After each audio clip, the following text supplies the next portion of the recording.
The Late Night Alternative with Iain Lee on Talk Radio. We have ways of making you talk.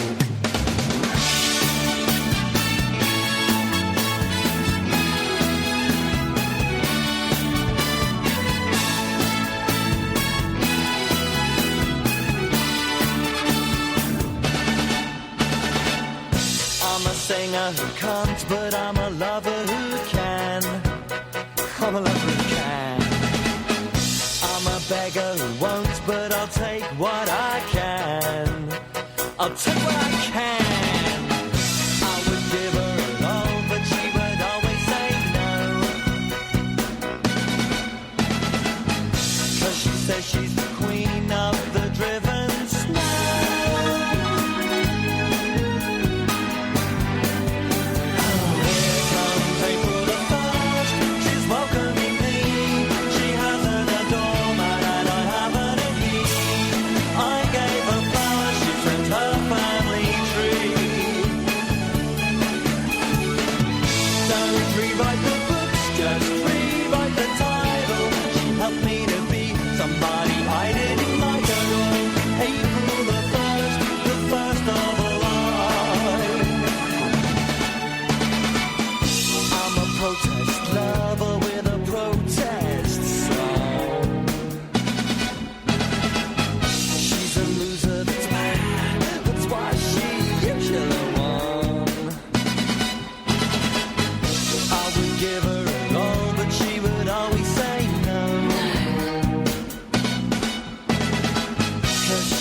She's the queen of the driven snow. Oh yeah, driven snow. Oh yeah. Oh no. Here comes April the 1st. She's welcoming me. She has an doormat and I haven't a key. I gave her flowers, she sent her family tree. Don't rewrite the books, just rewrite the title. She helped me to be somebody I didn't like at all. April the 1st, the first of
I'm so in love with My Life Story at the moment. Not the band, not the actual.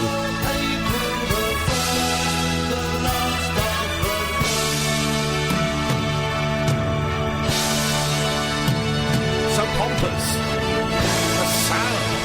That's a real orchestra as well. That's a real orchestra. It's only a synth crap. It's a real orchestra. Jake Shillingford, My Life Story band you probably haven't heard of, going to be in the studio, I think it's next Tuesday, did we say? Did we say in the end? Next week anyway, coming in for the first hour. I'm thrilled. Been listening to a lot of their stuff. And it is great stuff, man. Absolutely fantastic. You can get the albums for like quids. Get the albums for quids. Online, obviously, if you go to the online retailers, that's where the place to get them for quids. So that's cool. He's coming in. We've got Jim Bob from Carter coming in. That's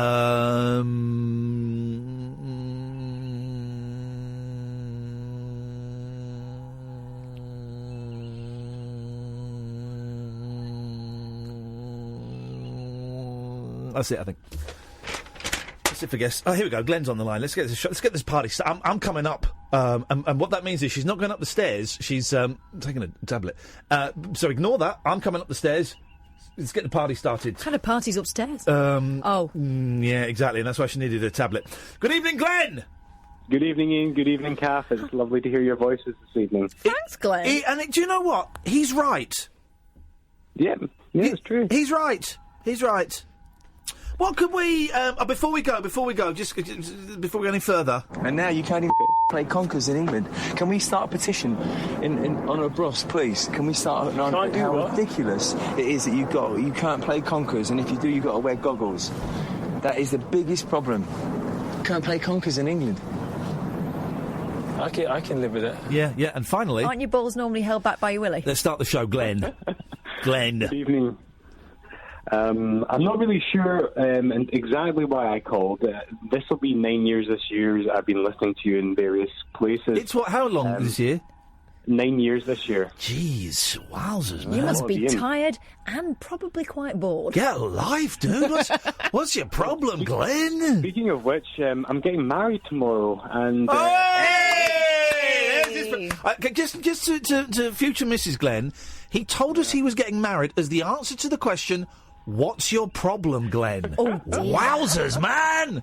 The night before your wedding, I remember it well. Obviously, it was tonight, but the night before my wedding, I remember very well, because you kind of feel a bit useless. You know, it's a bit lonely. Yeah, of course you do. You're doing the traditional thing. You're not seeing your missus until tomorrow. Yeah, I'm on my own, and over the 9 years, whenever I felt lonely, I phoned you, and so it just seemed appropriate, you know. Are you in a hotel?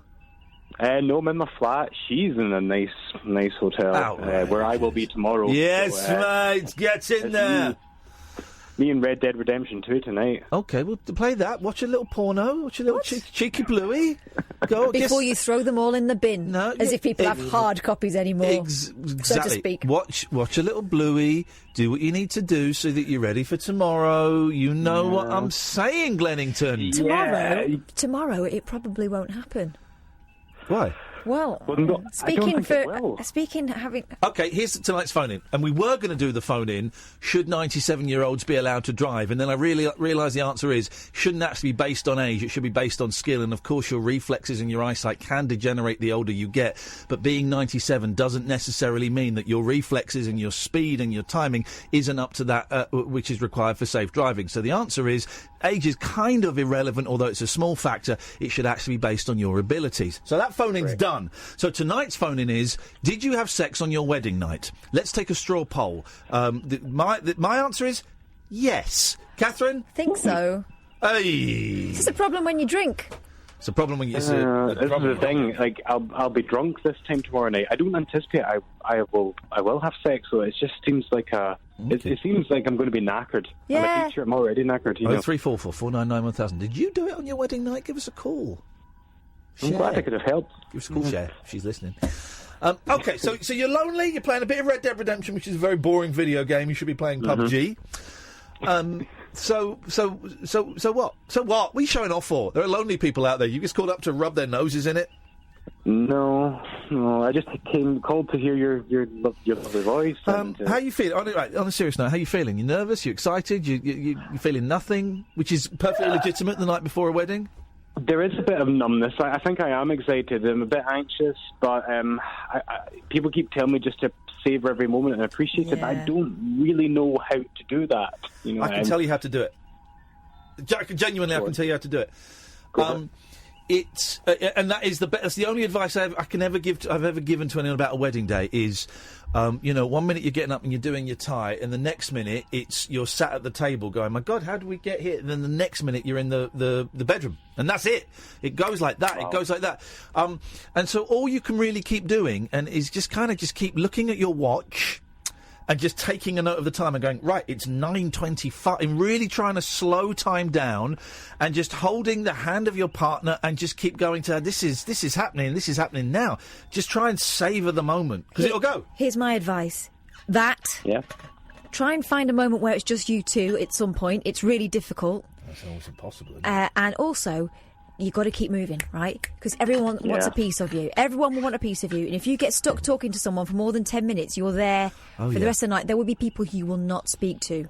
Don't feel bad if you don't speak to anyone. Speak to people. Because actually, they don't care. Well, if you go to a wedding, do you expect to get a long conversation with the bride and groom? No, you're just there to see it. You're just there to see them. Right? So when someone doesn't speak to me at a wedding, I don't care. I felt terribly guilty the day after that I hadn't caught up with people. Have you got an official photographer? We do, yeah. Yeah, sack him off. No, it's a con. It's a con. It's honestly, it's a con. What we paying? £2,000, 1,500 quid? Oh, I don't know, something around that. Yeah, I can't keep track of it anymore. Yeah, it's a con. Well, no, it's okay. You've done it, and I've looked at my wedding photos once, and that was with tears and remorse when my wedding collapsed. But my marriage collapsed. But you'll get better photos from your friends.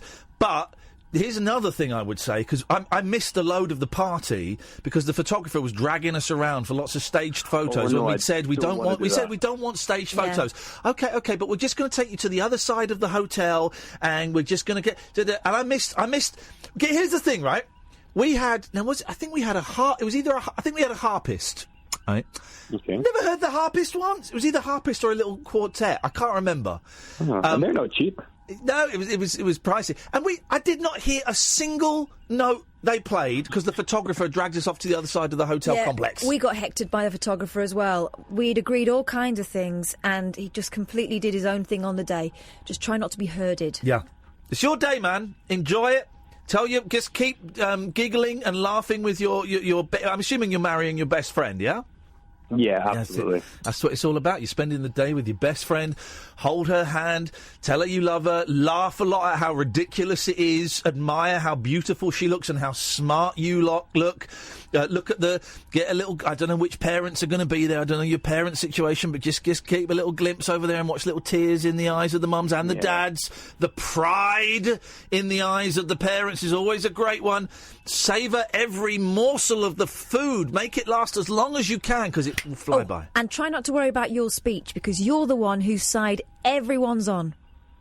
Yeah, I'm the most nervous about that part. Yeah, everyone is. Do you know what? And it's and they're all on your side. You can't do wrong. Don't matter. Just don't open with any Pakistani jokes. And that is speaking from experience. Trust me. God. That is speaking from experience. That was a tough gig, my wedding day. But yeah, congratulations, man. You're about to embark on. Well, what I personally consider, out of my life experiences, the second most exciting adventure. The first most exciting adventure for me was having kids, but the wedding day is a thrill, it's incredible. And being newlyweds and being married is a gas, man. Enjoy it.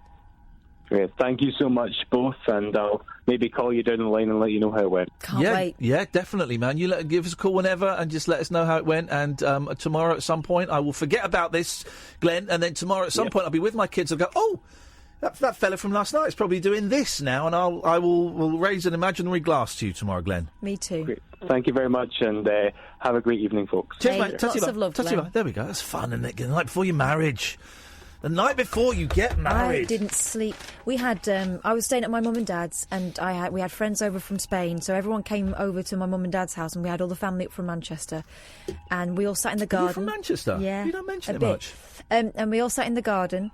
It was a summer. It was the hot summer of 2006. Yeah.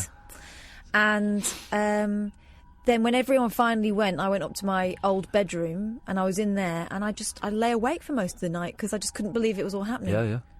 Crazy times. Nuts, isn't it? It's nuts. 03, here we go. Start to the show. We started the show with Glenn. What a great call. Beat that. It would be hard to. But it doesn't mean you can't try. If you don't try, you might not like it. So try it. Have a go. Try and experience new flavours.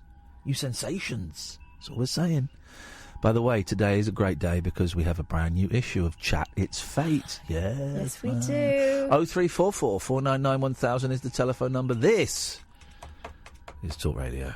The Late Night Alternative with Iain Lee on Talk Radio. We'll get you talking. 0344 499 1000. We've got a couple of Saturdays that we're doing, locked in the diary. But one is in February and one is in March. Because we had to take the 2 nights off of Brexit. Because I want to get paid. So we're doing a couple of Saturdays. The dream is to do Saturdays, but me and Kath alternate them. So I do one, like a solo mission, and then Kath does one. You know what alternate means, guys? Yeah, you got that? That's the plan, and that's what we're talking to our boss about, but the talk seems to have kind of come to nothing, and money and stuff. But that would be nice. That would be handy financially, and it would be great artistically. Be nice to do. I'd like to listen to your show, Catherine. I'd like to listen to yours. Yeah, no, without but having to roll genuinely, my eyes and stuff. you still be rolling your eyes.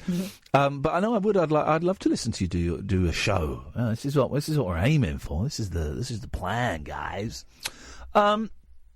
So yeah, 0344 499 1000 is the telephone number. Here's the thing.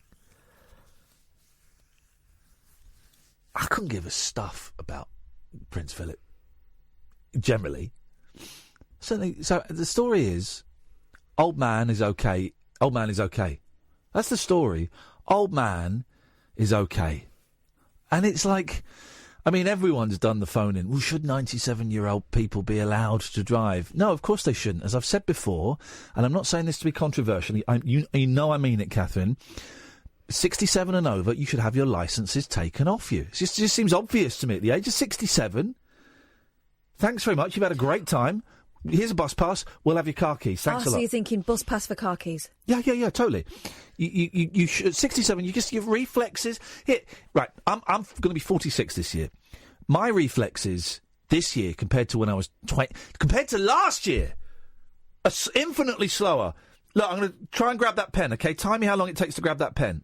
1, 2, 3, 4, 5, 6. 6 seconds. A year ago, I did that in 4 seconds, and we know we've got it on video somewhere. When I was 20, I did it in a second. Oh, no, I think you were probably slower in your 20s. Shut up, man. Oh, token. Yeah, man. Oh, yeah. No, but I did it better. No, but at 67, you should lose your licence. That seems obvious to me. It's a fact, right? But the story is, old man is okay. That's the story. When he got out, did he climb out? By the way, if you've not seen... So what, the police pulled off Prince Philip? No, I think a passerby pulled him out.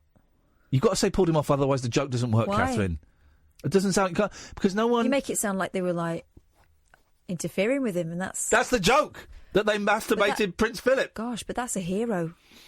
Oh, he was great in the war, commanded a ship. No, I meant the person who pulled him out. It doesn't work when you do that. But you know, the story should be...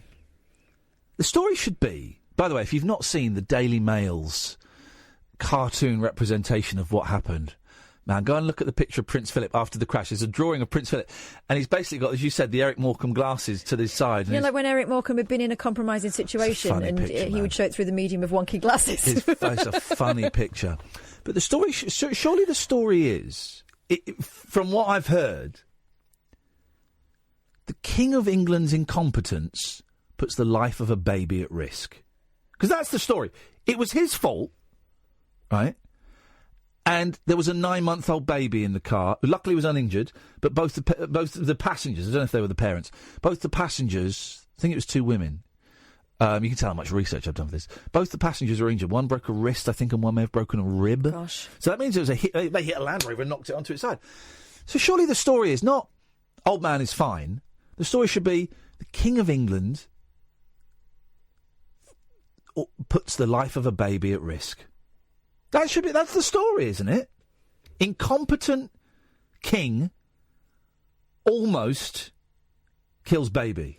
I'm being significantly sensationalist, of course, but that's the story, isn't it? Everyone's like, oh, poor Prince Philip. The other thing I'm reading is that that's an accident black spot on that particular stretch of road. So obviously, what's going on there? Well, and also here's the thing: now you see they've now lowered the speed limit there. Oh, have they? As of today. Interesting. From 60 to 50 because of Prince Philip. I mean, 60 to 50 isn't enough. All right. Listen, is it? I don't know. I don't know the area. If you want to make a difference. But I just, honestly, I couldn't, now I'm talking about it on my radio show, our radio show. I couldn't care less. Couldn't care less. Here's my thing, though, and I don't say, this isn't me, I'm not saying this to be macabre or shocking, okay? Shock jockery is gone.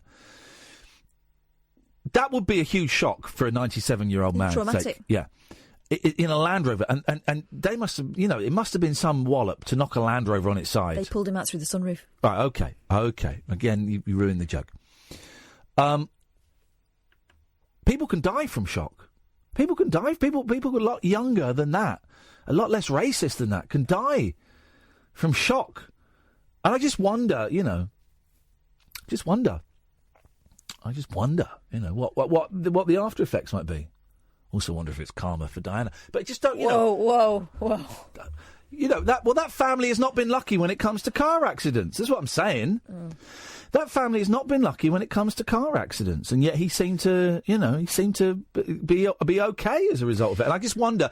The serious point is that family does seem to have a lot of bad luck with car accidents, and will there be some after effects for a 97-year-old man? Well, it would appear it means new car for him. I saw in the Sun today. Day after, he's not even got to take it to Quick Fit, see if they can, or Chips Away to see if they can bang the sides out. I know, it's incredible, isn't it? Maybe insurance came through straight away. Well, my insurance, that's like 3 months. Yeah. I mean, in anyone else's household, it would be, we need to talk to Grandad about his car keys now. Yeah. Instead, just buy him another one, it'd be fine. Speaking of granddads and car keys, let's go to George. Oh, lovely. Lovely. How are you both this evening?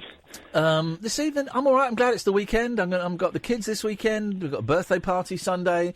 Lovely. I'm fine. I'm good. I'm in good health. My house is decorated. Nigel has finished decorating, and I get to dust and clean the rooms tomorrow and then put everything back and settle into my house, spend some time with my cats, have some great food. We're going to go for some sushi tomorrow night because it's my youngest favourite food, and it's his birthday. So I'm great. How are you, Catherine? I had a chicken burger for tea. Yeah, that's fine. That's the end of my story.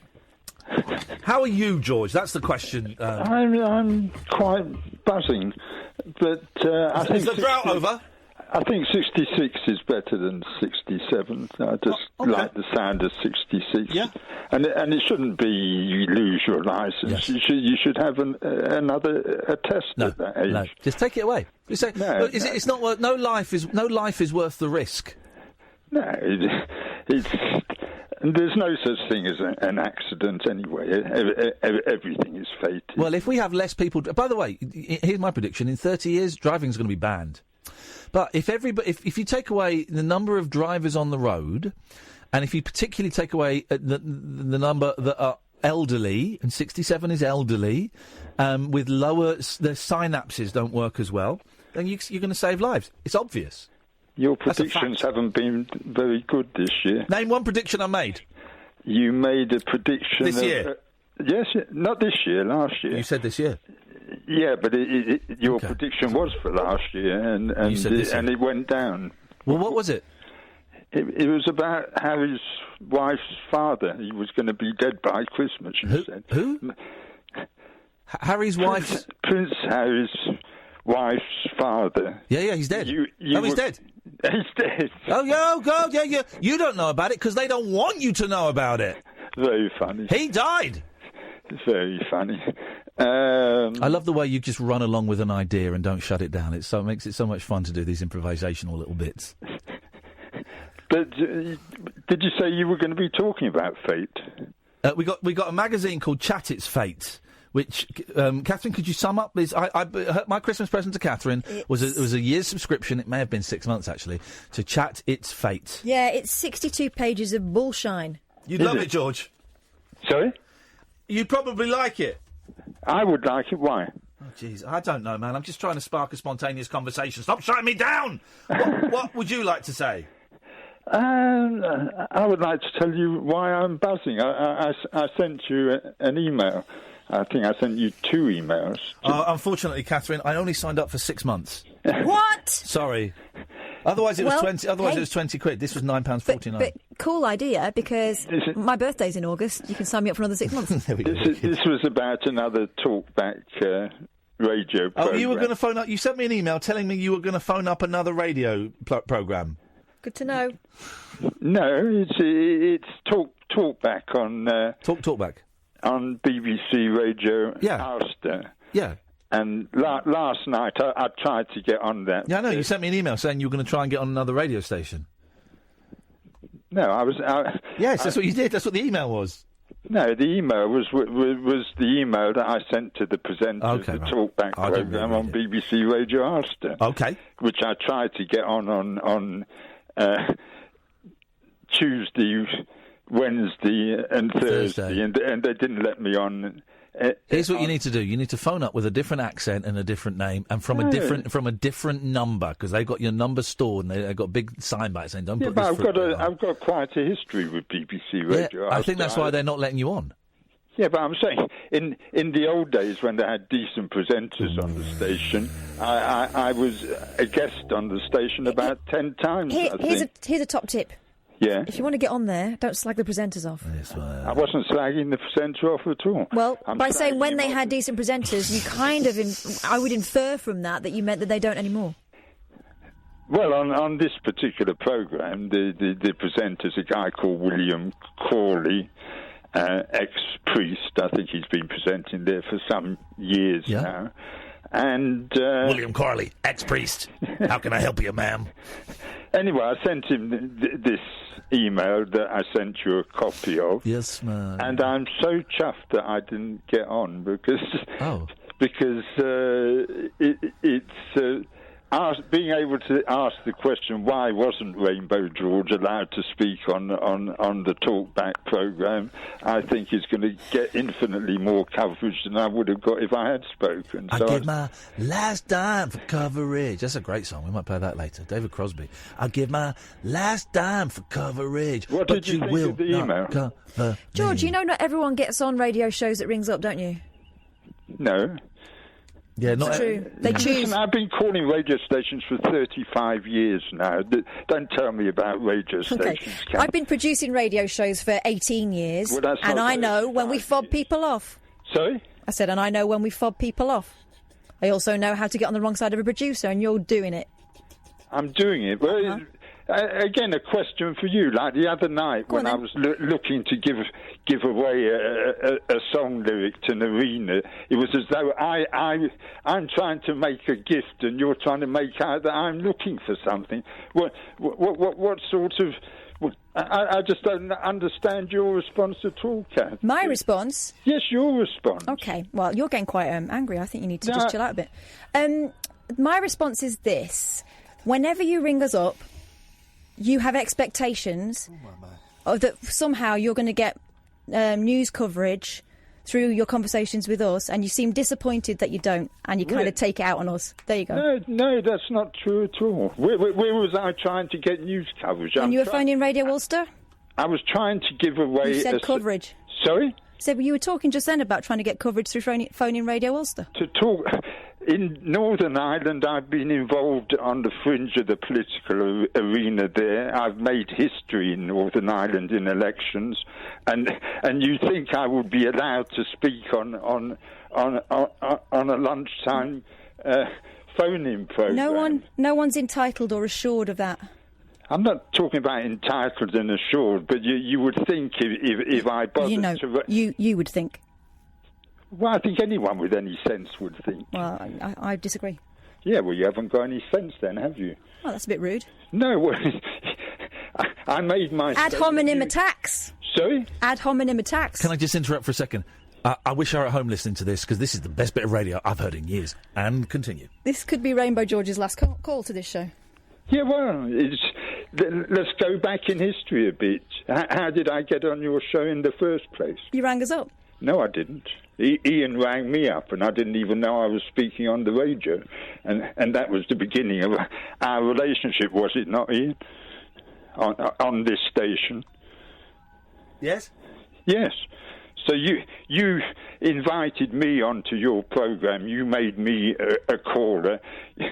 You then were interested enough to say that you wanted to make some podcasts with me, and you've gone off that whole idea. But maybe it's the attitude. Yeah, what happened when we came to record with you, George, if you want to go there? Oh, God, this is so uncomfortable. What do you mean what happened when you... You were dissatisfied with what we did. Oh, dear. How was I You dissatisfied? told us that you were disappointed. You used those words. Oh, Mummy. Disappointed with myself, not with you. Just thought that I could have done better. Wasn't disappointed with you. And then when we came to your event, how did you feel about that? I was really happy to see you there. But then you were disappointed with the event. With the event itself, yes. The event wasn't what I'd hoped it would be. I get... do you know the Book of Heroic Failures? Do you know that book? I'm guessing what it might be about. Do you know it, Iain? No. No? No. It was written by, I can't even remember who wrote it now. Can you not look it up? Book of Heroic Failures was a friend of Peter Cook's. I can't unfurl my fingers because I'm so uncomfortable.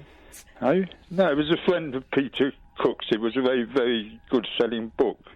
And Peter said to him, you should write a whole book about Rainbow Georgia and heroic failures. But today, I think it's my biggest win, my biggest success was being rejected from speaking on talk radio in Northern Ireland.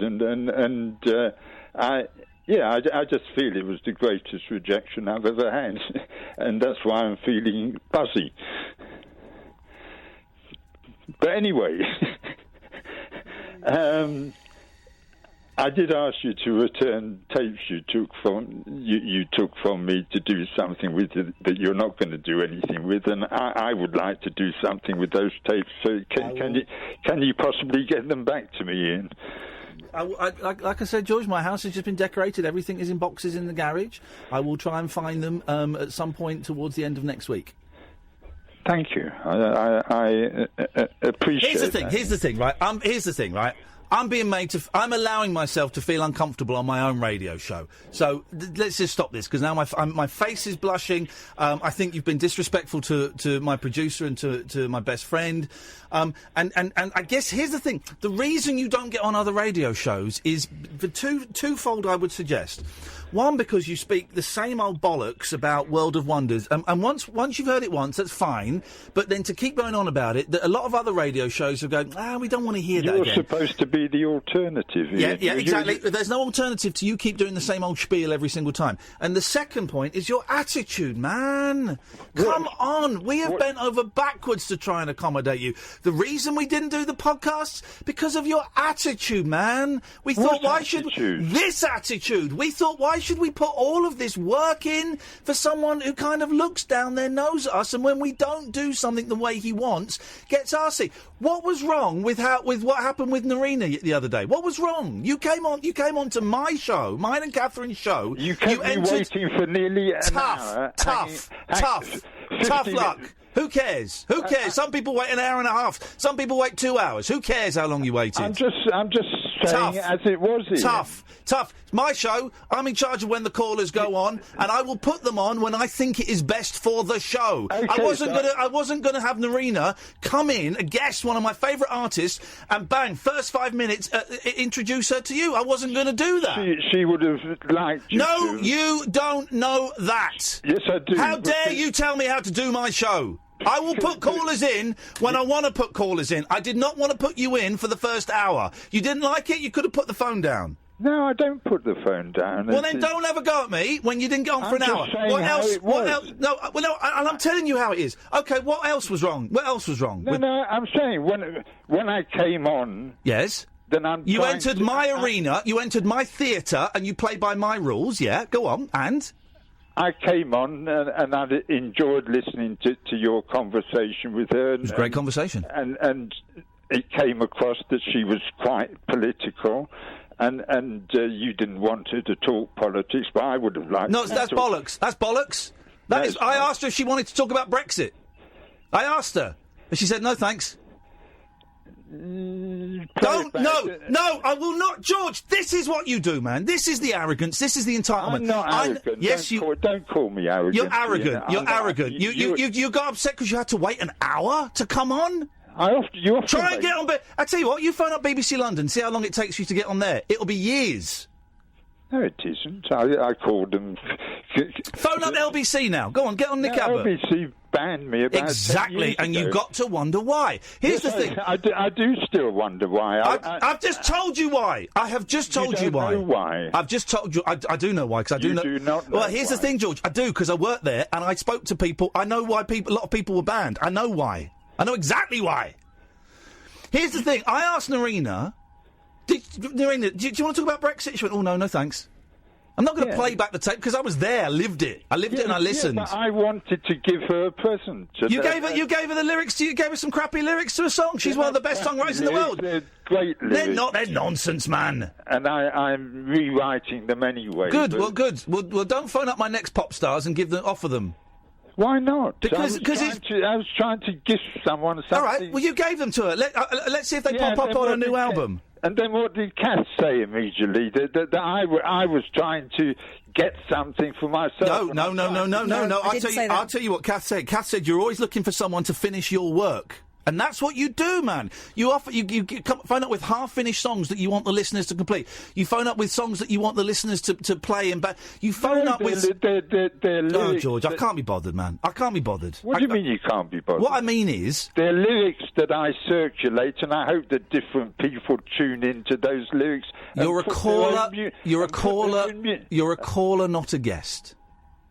I should be a guest, though. Yeah, there we go. You've been a guest, and now you're a caller. I haven't been a guest on your programme. Yeah, you were the first phone call where you apparently didn't know you were on the air. Yeah, that you was were a nice. guest. Yeah, it was lovely. And now you're a caller. You're not a guest. I know that. You phone up. You're in my theatre, right? And you play by my theatrical rules. Yeah, well, obviously that's what I find myself doing. But I really don't know why you're always so negative towards me. Because you talk bollocks. That's why. Because you talk bollocks. I'm sick and tired of this world of wonders and the bank of gazillion wonders. All right, phone up with a new script, man. It's a beautiful. Okay, vision. thanks. Okay, thanks for your call, George.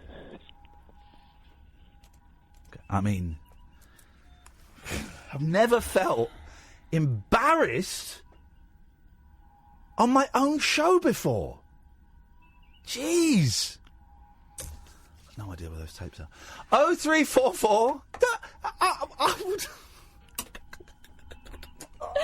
We're always so negative because we don't do what he wants us to do. We're all cool. 0344 499 1000. This is Talk Radio. The Late Night Alternative with Iain Lee on Talk Radio. We'll get you talking. The Talk Radio listeners page, Josh Ibrahim is saying, what happened? I will listen again, but currently I'm at my nan's. Wish I was at your nan's. Oh, man alive. Honestly, you talking to George, when I sat back, I was so tense. Everything was scrunched up. That was the most uncomfortable bit of radio I've ever heard. And I was sat in the studio while it was going on. Do you know what? I'm quite a mild-mannered sort of person, but if someone comes for me, then they better be ready for me to come back. Yeah, look forward to your next call, George. 0344 499 1000. Good evening, Gatford. Thanks for having me on as a guest. Keep you waiting 50 minutes. Listen, so you've waited a long time, and I don't know, if you wait a long time, and sometimes you think, I can't be bothered, you put the phone down. Sometimes you think, no, I'll stick around. Sometimes you get on in 2 minutes. That's just the way it goes. Here's the thing, I have the callers racked up, and I will use them like colours in a painting I am painting, and I will... sometimes I do them in the order they... Grey, yeah? Well, yeah, you're a grey, but sometimes I do them in the order they came. Grey's useful sometimes. Sometimes I do them in the order they came, but when we've got guests in like they're in, I'm not just going to throw George and Nigel straight at her. Here's the thing, when you've got a guest in the studio, right, you've just got to totally test the vibe. You've got to test... I don't know Norina very well. I've met her once before, and we had a lovely chat, but... You've got to test the vibe and get a sense of, are they up for talking to callers? Are they up for talking to some of the more out there callers, or do they just want straight questions, or do they not want, would the spontaneity of callers frighten them? And it can with musicians and actors, who aren't hosts or comedians. A spontaneous call that suddenly comes at them from 90 degrees can completely throw them off and so you've got to judge the vibe. And the first priority is to make it good for the listener. Yeah, what Ian said to Kath is absolutely right. It's your show. You decide what goes on. Yes. The pair of you. Yes. We listen, we call in, we get on, we don't get on, whatever. Yeah. But anyway, and here's the thing, George, it's all scripted. He knows that his theory is that the universe is scripted, so we were just playing our part. What page are we on now? I don't know, but if we're not on the same page, then we could lose. This page could be integral to the plot. I feel like someone dropped the ring binder quite a long time ago, and the pages are all over the shop. Oh, don't you just hate that? They come...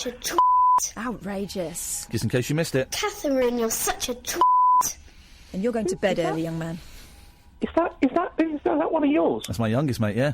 Yeah, very proud. Very, very proud of him. The apple has not fallen far from that tree, has it? Language, Timothy. In it, though. So, Gatford, what can we do for thee? Well, I thought you just find to stick your tongue up our bums, is that it? I enjoyed it, No. thank you. Pardon? Trevor's just tweeted, more Rainbow George, please, but keep him waiting ages first to agitate him a little. Go to him, give him 30 seconds, then cut him off. I thought I'd just check in, to let you know that I'm trying something different this year. Is it to try and retain your big toes? No. Well, yes. Okay. The foot thing is okay. There was a problem over Christmas, but that's okay now. Okay. But I'm trying to lose some weight. Here we go. Me too. And you and me both, brother. And I've done terribly. I stopped off at the Mackie D's again last night. I wasn't going to tell you. Here we go. Listen to this. This is the shame, and I'm feeling a bit of shame coming up here. I can feel it rising. I feel a shame attack coming on. I stopped off at Mackie D's on the way home, Kath, and I didn't tell you. And I had 2 burgers again and fries, and I didn't tell you. Isn't that terrible? And I thought I won't tell her. I can get away with it. Isn't that terrible? You don't need to. No, I know. And that's how I feel. I went shame. home and I had 2 chocolate bars. Did you? Yeah. You weren't going to tell me. Well, No. I'm not ashamed of it. Go on, Gats. I had 2 sausage rolls this morning at Greg's. But, well, this is the thing. And now I'm feeling shame and for not telling you that I had 2 McDonald's last night. But there's no reason. No. Which shows that there's something extra going on in the head. There's something, I've put on a lot of weight. I saw myself in the mirror today, Gaff. I was giving my boys a bath, and there was a mirror there, and I lifted up my shirt, and I went, oh, man, that is not... The key is don't have mirrors. Key is not have mirrors. But I lifted up my ready. shirt, and my boys giggled a bit, and they weren't, they're laughing because they're and I just thought, not because of them laughing, I just thought... Nah, this has got to change, man. But I don't know how. I've tried the cycling, I've tried the exercise, I've tried the. Well, I think it's got more to do with eating. Yeah. That's the theory that I'm going for at the moment. Yeah. I can't do an awful lot of exercise because of the feet, so I have to go with a calorie-controlled diet. Yeah. Try and measure it out using a very good app and do all those things. And yeah, occasionally I slip, and and then you say the shame takes over. But the important thing is don't give up. Don't let it beat you. Just keep going. And it's about they've done well with fad diets. I've always been better when it's slow and slightly annoying and only a few pounds a week, and then it works eventually. Yeah. So okay, I just thought I'd ring up and say that I was doing all right in 2019.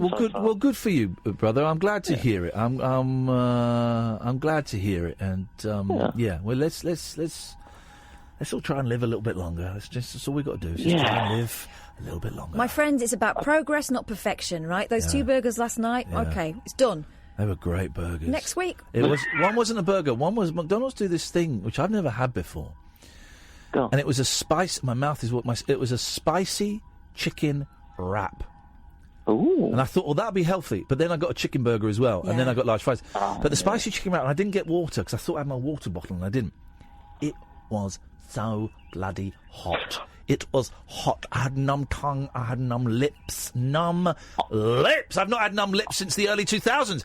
It was insane. I don't much like the McDonald's burgers. I'm sure they're lovely for most people because I know they're quite prestigious. But their breakfast, yes, mate. Oh, it's a weakness. Do you know what I bought the other day for no reason apart from the fact that it replicates a McDonald's breakfast, which I'm not allowing myself to have? I bought like an egg ring. Have you heard of them? Like a plastic wibbly sort of rubber ring that you put in your pan so you can make round eggs and put them in a muffin. Oh, fried egg for muffin. Yeah. Wowzers. So I did that. All right, Gatford, listen, hang in there, brother. You got this. You can lose some weight. I'm going to lose some weight. We're going to lose some weight. We're going to donate that weight to charity for people who need to put on weight. That's what we're going to do. Hello, Tina. Hey, Ian. Hey, Tina. Hey, how you doing? Hey, Tina, how you doing? Hey, Tina, have you seen her? Have you seen her, Tina? Hey, where's Tina? Have you seen Tina? Have you seen her, Tina? I was just ringing in to talk about weddings. Hey, Tina, have you seen her? I need a cleaner. Yes, man. Rhymes. Sorry, go on. Weddings. She is a cleaner. Oh, I'm looking for a cleaner. Tina the cleaner. Oh, yeah. You're not local. Well, no, I am. I'm very local. I live right near my house. That farm? At the farm, yeah, thank you for reminding me. Yeah, I forgot about that. Yeah, the farm. Live at the farm. I forgot about it for the last 3 months. My cattle might be dead. Jeez. Better check them when I get home. I forgot all about them. Ah, well. Say la vie. Say la vie. Go on, say it. La vie. There we go. Tina, weddings. You got married, did you? Oh, yeah, a long time ago. Did it last? Just say, to save money, my local dustman took my photos. I'd ask for them back immediately. They were rubbish. Is that a joke? Have you done a joke? Did I do a joke? He took photos and they were rubbish? The dustman? I mean, excellent. This is great material. Your joke. Why did you get your dustman to take photos? Couldn't afford a photographer, and he said he was a amateur photographer. Oh, you know what that means? Blueies. It is. Excellent use of the word bluey. Me and Cass just high-fived each other and missed. Go. Go again. Go. Do you know what I did? So he didn't miss. I didn't move my hand. Let me just move that one. Yeah, So you took some nude photos for your husband with the bin man. Did he have a wash? Did he have a wash? Of course, well, they've always got a funny smell about them, haven't they? It's ingrained. It's ingrained into their genes. Yeah, it is in their genes. Definitely in their genes. and in their pants and their socks. All right, okay, yeah, we get it. And their genitals. It's ingrained into Never them. sniffed a dustman's genitals. Imagine. I'm sure they. To my knowledge. I'm sure they have great. They know what they do. I'm sure they're great in the sack. But imagine making love to a dustman in the back of his truck. It would be really good. Ooh. Well, no, you shouldn't. No, here's the thing: you should never make love to a dustman. Do you know why? Because you don't know where they've been. Hey, baby! Yes. Yes, that's right. Also, they leave bits all over the road, don't they? Yeah, they do. Yeah, if they're sack bursts, they just leave a trail along the road. You dirty old man. You dirty old man. Oh, God.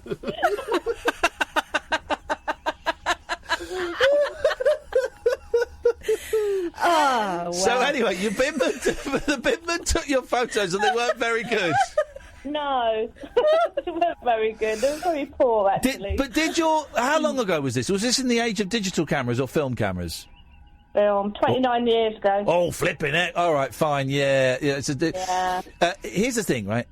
Anyone can take a decent photo now. Anyone. We were so lucky that my brother-in-law came to the wedding because he's a... He kind of had to. Well, we didn't want to invite him. No, Matthew came, and he's a great photographer. His photographs...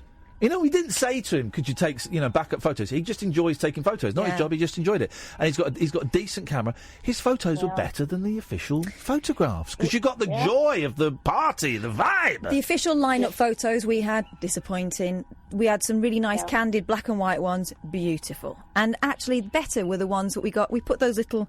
This was back in the day before everyone had digital cameras again, but we had those little disposable cameras on the tables. We got some good got a lot of crap pictures on it, but we got some really nice ones as well. Yeah. But I think with the iPhones now, nobody can take a bad photo. Nah, you're right. No, mate, exactly. Whack a filter on it as well. Everyone's gorgeous. Yes. Yeah, exactly. Anyway, that's all I have to say. Thank you, Tina. Are you still married, Tina? Yeah. How's it going? Is it? That voice. Yeah, I'm single. It's all right. We've just booked a holiday today to Sri Lanka, so... To do what? We're going off to Sri Lanka. Oh, Sri Lanka. Yes. Oh, I love a bit of Sri Lanka. I love Sri Lanka. Yeah, of course I've been. Otherwise I wouldn't be saying I love it, you prune. Yeah, have you been, Catherine? No. It's nice. Although we got ripped off on our first day and nearly murdered by a bloke who said... a bloke on the beach said, come with us, come with me and I'll take you on a boat ride to see a baby elephant. Oh, that's the Sri Lankan version of come and see my puppies. And we were like, yeah, right. And we said, well, where is it? He went, it's just over there. And so we followed it for like 25 minutes and we ended up walking through these woods. Oh, did it? And then we got on this crappy little boat and we sort of went around and there was sort of a baby elephant somewhere. And it was like about £5,000. And we went, no. And he got a little bit hairy because we gave him a few quid, but not anywhere near what he wanted. And I was with my girlfriend at the time, and I just said, right, just walk away. We're going to walk back to where people are. Just don't look at him. Ignore him shouting at us and waving his fist. We're going to walk back to where people are. First day. Hey, Tina, have you got a picture? Have you got a picture of your house taken from above? No, that's just sad, isn't it? Why would you want that anyway? Why did you spend £25 on that? Wow, because someone asked him to. Yeah, sorry, I didn't expect to get berated on my own show twice. You got burnt. It's a very foolish thing to do. Right, okay, thanks for your call, Tina. I hope your marriage fails. Hope you have a crap time in Sri Lanka. Hope you get ripped off by the baby elephant boatman. What a rude woman. Outrageous. If you'd like to give us a ring, 0344 499 1000. Just don't mention that photo. James, stay there. You're going to be next, and then we've got Scott. And I like it when the shows like this, when they go from really uncomfortable and tense to actually very, very funny. So we'll have James, then we'll have Scott after the news. You can call in as well, 0344 499 1000. Who cares about the story about Prince Philip? Entitlement, wedding photos, did you have sex on your wedding night? Loads of other stuff. And then we've got Chat It's Fate. Yeah, death messengers brought me back to life. That's Kath's story. What's yours? This is Talk Radio. The Late Night Alternative with Iain Lee on Talk Radio. We have ways of making you talk.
I would have made, and I knew this at the time, I'd have made such a good... Why is my volume not working? That buggers things up a little bit. I'm going to restart my computer. I would have made such a good on the fringe pop star in the mid to late 90s. Like My Life Story, like Divine Comedy, just on the fringes. I'd have been such a wicked pop star. Such a wicked pop star, honestly. Because I was slim, I was good looking. I had doughy eyes. I could write a song. Not doughy, dough eyes. Doughy eyes. With doughy. Okay, Doughy. yeah, fine. Oh, I've blown my kids' minds, right? Yeah. Because I've invented this character. Talks like this. So yeah. So here's the thing. I'm a songwriter, boys, and I can write a song about absolutely anything you like, and I can just write it just now. And they go, all right, we'll do a song about poo. Of course they do. Whoa, yeah, I was needing a poo, but I sat on the toilet and nothing came out. So I pushed real hard and I pushed again, but nothing came out of me, my friend. Just made that up just then. Here's the thing. Yes, Catherine. You do the voice for him. Yes. But when you're singing Yes. and composing, it's all you. Yeah. But so the boys think I'm a genius. They go, wow, did you actually write that? I said, yeah. They said, when? I said, just made it up. Just made it up in the car just now, just the words coming out, just making it up. So I would have been an excellent pop star. Well, for all toilet-based songs. Not like a Robbie pop star, but like on the fringes. A cool pop star. Like My Life Story, like Divine Comedy, like those guys. I'd have been great. That's all I'm saying. I would have been great. 0345 could have been a contender, guys. Could have been a contender. Lucky for them, you weren't. I don't think I've ever seen a film starring Marlon Brando. Yes, I have. I've seen the Godfather movies. Godfather movies to one side. I've never seen Streetcar. No. Oh. No. I don't watch old films. Oh no.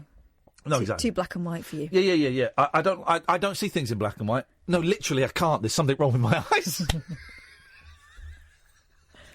Even Sam's laughing at that, and he's a miserable git. Sight loss joke. There's no sight. No. It is a bit, mate. No, it's not. It's not because no one is black and white blind. Some people are. No, some people. There'll be someone. No, there won't Yeah, be. there will. People are colourblind, but even then, it's not quite what you think. They just can't see tones of green. And get over yourselves. No one's black and white blind. Okay, it's not a thing. It's not a thing. So I've not made fun of anybody. And do you know what? If you are black and white blind, get lost. Who cares about you? Who cares about you? You've got no one. Got no one. You deserve not to be able to see black and white. Let's go to James. Good evening, James. Hello, Ian. How are you? That's none of your business. Okay. The black and white films. One black and white film you must watch. I know you don't watch them, but maybe Catherine wants to watch it. Is Don't Bother to Knock. Talk to me, big boy. Tell me about it. Tell me about this Don't Bother to Knock film. With Marilyn Monroe. It's a really good. She's a babysitter. Oh. She plays it. It's a really dark film. She's this mentally disturbed. Hang on, why Catherine's shaking her head in disbelief at this? She sort of pulled the face that went, this guy's talking out of his a-hole. No. That's disrespectful to my callers. Not at all. I'd like you to apologise to James. No. Apologise to him. Nope. Apologise to James. Nope. Right, hang on a minute, James. We're just going to go off air for a second. You won't hear us for a second. You apologise to James because you were out of order. He has phoned up and recommended a film. You pulled that face that was like, this guy's talking out of his We're on the arse. radio. I can do whatever I want with my face. You will apologise to that caller now. Oh. Otherwise, there'll be serious trouble. And we're back on the air. Sorry about that. We had to go off for a second, James. Catherine's got something she'd like to say. I'm really sorry my colleague's a dick. I mean, it's good that you can say dick on your show because it's liberating. But no, you should watch that film. Firstly, that's my first point. Okay, mate. Noted. I like Marilyn Monroe as well. And you like dick. Wow. But Catherine, why are you not impressed by the film? Is it because you? No, I wasn't. It wasn't that at all. I was looking it up. I was just in a concentration phase. Let's get some of Catherine's wisdom. Aren't your balls normally held back by your willy? It's true. There we go. Well, no. So that's the first thing I want to say. Thank you, James. I appreciate that a lot, mate. I really do. Oh, thank you. Next point, please. The next point was George. Not Big George, unfortunately. I would love to say that next week we've got Big George coming in the studio, but as we all know, he passed away, and I never got to meet the guy. Yeah, you worked with him, didn't you? Yeah. Love to have met the fella, but never did, unfortunately. He was such a nice guy, and sometimes I'd flick through the radio and you hear some of the people on the airwaves, and you think, oh, he's gone. I called him many times. But, did you speak to him? You got to speak to him? Oh, yeah, quite. Yeah, I used to listen to him a bit, not regularly, but I used to listen to him, and you just knew you were getting. Here's the thing you were getting with Big George, from what little I heard. You were getting the bloke that you were listening to. Yeah. You were getting the bloke that was talking to you was exactly the bloke that existed. You were getting him. You could hear it. Yeah. And here's the thing that he did that none of the other presenters at that radio station at the time did. He wrote the theme tune to Have I Got News for You? Is that what you're going to say? Here's the other thing that he did. Yes. His style was, he sounded like he was just having a conversation, he was just riffing, but he would weave the items, because we had to do at that point probably at least four interviews in an hour. But you never felt like he was taking a run-up, With some of the others, you could tell. They'd give you a time check, then it'd be, and straight into this. I'm reading you this thing because I'm about to interview someone who's already on the phone line. Whereas George would give you this flight of fancy, and then all of a sudden you're in an interview. And he was so nice and so knowledgeable about music, and true Londoner, and he grew up on a few doors down from some of the Richardson's Hyde Muscle in South London. The dark side. We got to the dark side. He was great. Back in the day. Well, you were his producer, Kath. Yeah, briefly. Yeah. Oh, were you? Oh, yeah. I probably knew that. I'd forgotten that. I didn't realise how lucky I was at the time. Yeah. You get to produce. That's at least two real talents. Yeah, him and Ronnie Barber. Ronnie Barber. Yeah. You meant him. Oh, Ian, you meant him and you. Oh, did you? How funny. Yeah. Actually, I meant him and Roberto Peroni. We all like to have a bit of Roberto. She was great. But no, the point is this. Yes. The point is when we're all sort of failed and aspiring, comedians and humans. Comedians. We're all failed humans. That's what we are. We're all failed and aspiring humans. And the thing is, with I don't want to flag off Rainbow George. That's not my thingy. But look, I got up a picture that I took in Croydon. I won't name the shop because James O'Brien doesn't like you naming businesses. But he doesn't work here. I don't mind you naming business. Naming shops. I'm not going to say it was run by pedophiles, which is the American for paedophiles. No, I'm just right. Remind me. We've got to talk about paedophiles. I must remember to talk about R. Kelly in a bit. But carry on. Yes, sorry, go on. No, I was going to talk about Brass House in a sec. But no, the notice on this Croydon shop, and this is Ian. This is your house, right? And on this Croydon shop, which does really good samosas, by the way, and it's West Croydon bus station, there's a notice, and it reads the following. It says, and just replace the word toilet for radio show, the toilet in this shop is maintained by Zan Coffee Shop staff. You can use this facility when the shop is open for business only, full stop. We have right to refuse anyone to use this toilet. I mean, the sentence structure could do a bit of, Have you learnt a toilet sign in a coffee shop in a bus station in West Wickham? It's even more tragic. Bus station in West Croydon. I took a picture of it and put it up on my Facebook. Hello? Okay, yep, sure, carry on. Yes. I captioned it with the hilarious, despite the appalling... Yes? Despite the appalling grammar, it's a laudable sentiment. I thought it would get loads of likes. You know how many likes it got? 3? Not a sausage. There we go. Okay. That's rough. And then it says... Hang on a minute, you're bringing your dirty, used, failed, second-hand material to us? Well, no, thinking we'd want it? I mean, beggars can't be choosers. No, it's fair play. He's got a good point there. He makes a good point. Yes. And then it says, any misbehave, foul language and damages will not accept in any circumstances. Good. I mean, it's getting worse, the syntax. Yeah. We take this matter very seriously and in big red letters, respect. Yeah. So what I'm trying to say is... Telling us this why?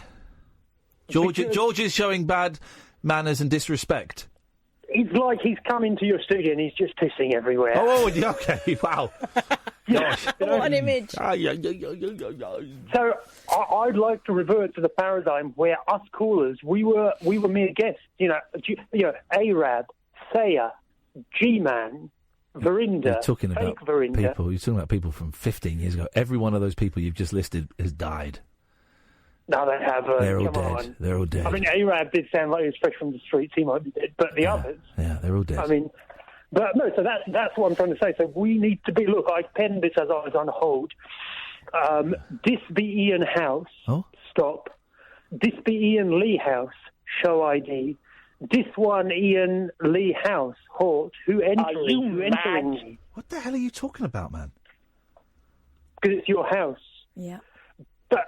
I mean, before I go, can I just say this quickly? Look, people 10, have different options. 9, 8, 7, 6, Am I about to be cut 5, 4, 3. I've got a little thing about a American shop job. Kiss with. Oh. 0344. What was that? Did he say kiss my at the end there? I don't know. No, I'm sure I misheard 0344. after his conversation about manners. I want to go. Well, the adverts can wait because Scott has waited, and I don't want Scott to wait anymore just for some crappy, place where you can go and buy some tiles. So, which is an excellent. If we are advertising a tile retailer, that's the best. They're the best tiles. The greatest tiles. But Scott is more important than tiles right now. At 11:15 on a Friday night. If you're thinking about tiles, then you need to get a life. Or new tiles. New tiles from the tile retailer that we might be advertising or not. I don't know. I don't listen to the ads, but I'm grateful for them. We only advertise the best. Scotty! Oh, mate, how are you? I'm all right, Scott. How you doing, man?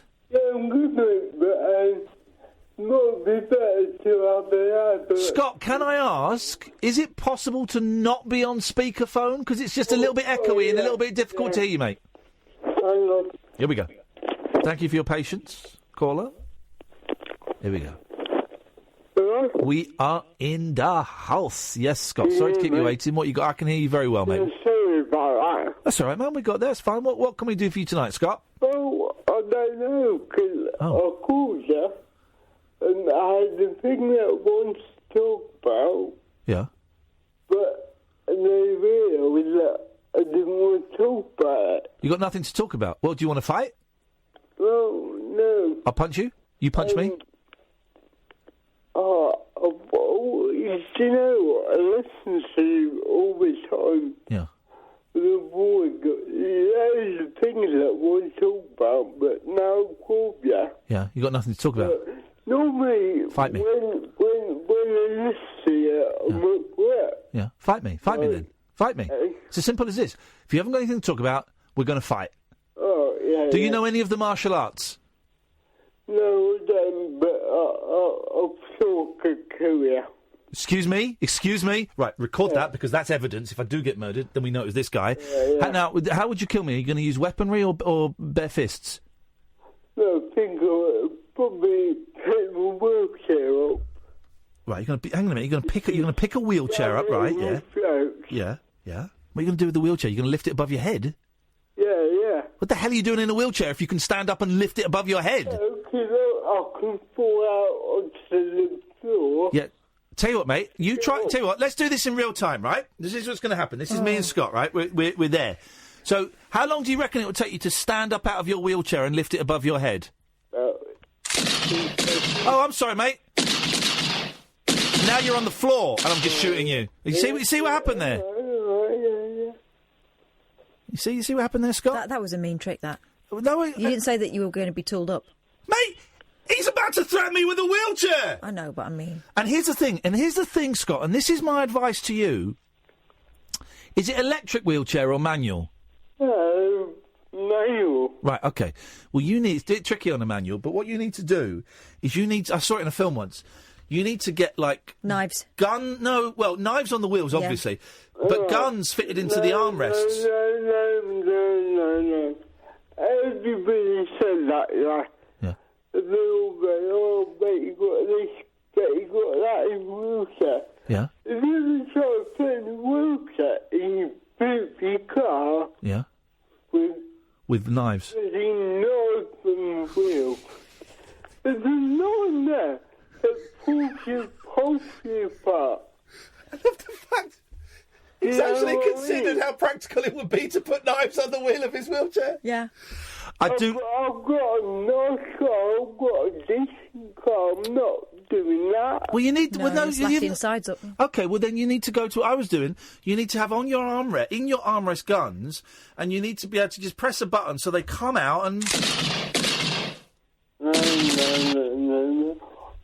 Just trying to save your life, buddy. If I get out left bit, or just bring you over in the car. Yeah? Well, I wouldn't do that anyway. OK. Look, So if you got that desperate, you'd stand up and you'd lift the wheelchair above your head and throw it at someone. Well, yeah, if you do my head in that much, Yeah, he deserved it. Anyway, listen, I can't remember what I was going to say now. I hope you're going to say, sorry, sir, please spare my life. I beg you. You are the greatest. And I might show some clemency, Scott. I might just show the better side of me and just shoot you unconscious and then walk away and leave you to either bleed to death or be found. So that would be quite good of me. Yeah, keep wishing that. This guy is Cruising for bruising. All right, Scott, listen, nice to talk to you. All I'm going to say is just keep looking over your shoulder, mate, all right? All right. Thank you, Scott. Goodbye. Let's see, you had nothing to talk about, and then you're up threatening to kill me. I know, well done, Scott. No, don't... I'm sorry, bad. Don't encourage that. Badness. I enjoyed that, Scott. Thank you. I was reminded. I'm not on Twitter. I went on Twitter for about 20 minutes today. I'm on Twitter on my record label, but I went on with the Imani CD that I released, Unsung, is now out on digital. It's just come out on digital, but it's got 5 bonus tracks, 5 tracks that no one's ever heard before. She gave us for free. No one's ever heard them, and they're great. I might have played one on the show. And it's available on iTunes, and I don't know where kids buy music these days. And so I reopened my @IainLee Twitter, because I thought, this is worth plugging on there. So I reopened my @IainLee Twitter after having it switched off for 5-6 days, and I posted on there. And then I just couldn't settle. I felt dirty. So I deleted my Twitter feed again, and then loads of people went, why has Iain blocked me? He's blocked me. No, I just deleted my Twitter. But go and buy the Imani album, Unsung, either on CD or go onto your iTunes or whatever and buy it. It's got 5 bonus tracks on there. But I was reminded that ages ago, like years ago, when I was really bored, I did a barroom brawl on Twitter. I just said, I've just walked into the bar. I don't like the look of any of you. Who wants a fight? And then loads of people. It went on for ages. It was very, very funny and very, very silly. Loads of people, like someone, may have been Watco, someone just went, before you've even got time to look around, I've picked up a chair and smacked it over your head. Boom, we're off!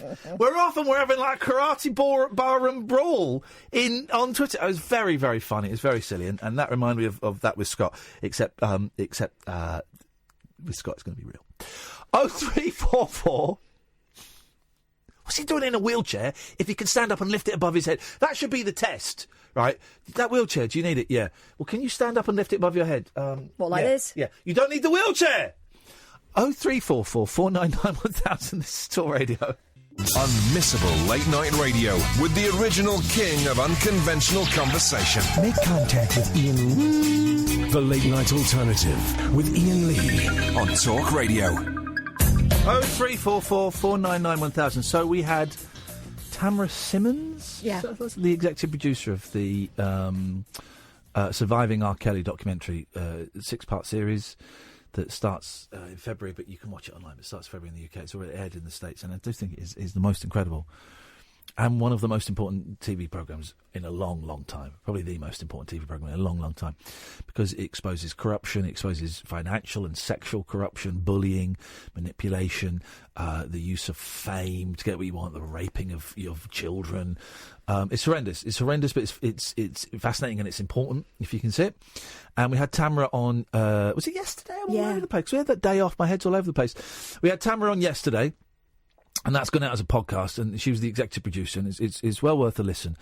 And really lucky to get her, actually. And we're trying to get a few more people that were in the show to come on the show. Kath sent out some messages today to the team behind the Mute R. Kelly kind of hashtag organisation, which is basically trying to get, R. Kelly concerts pulled and get his songs pulled from the radio and online and stuff like that. And the parents of one of the victims.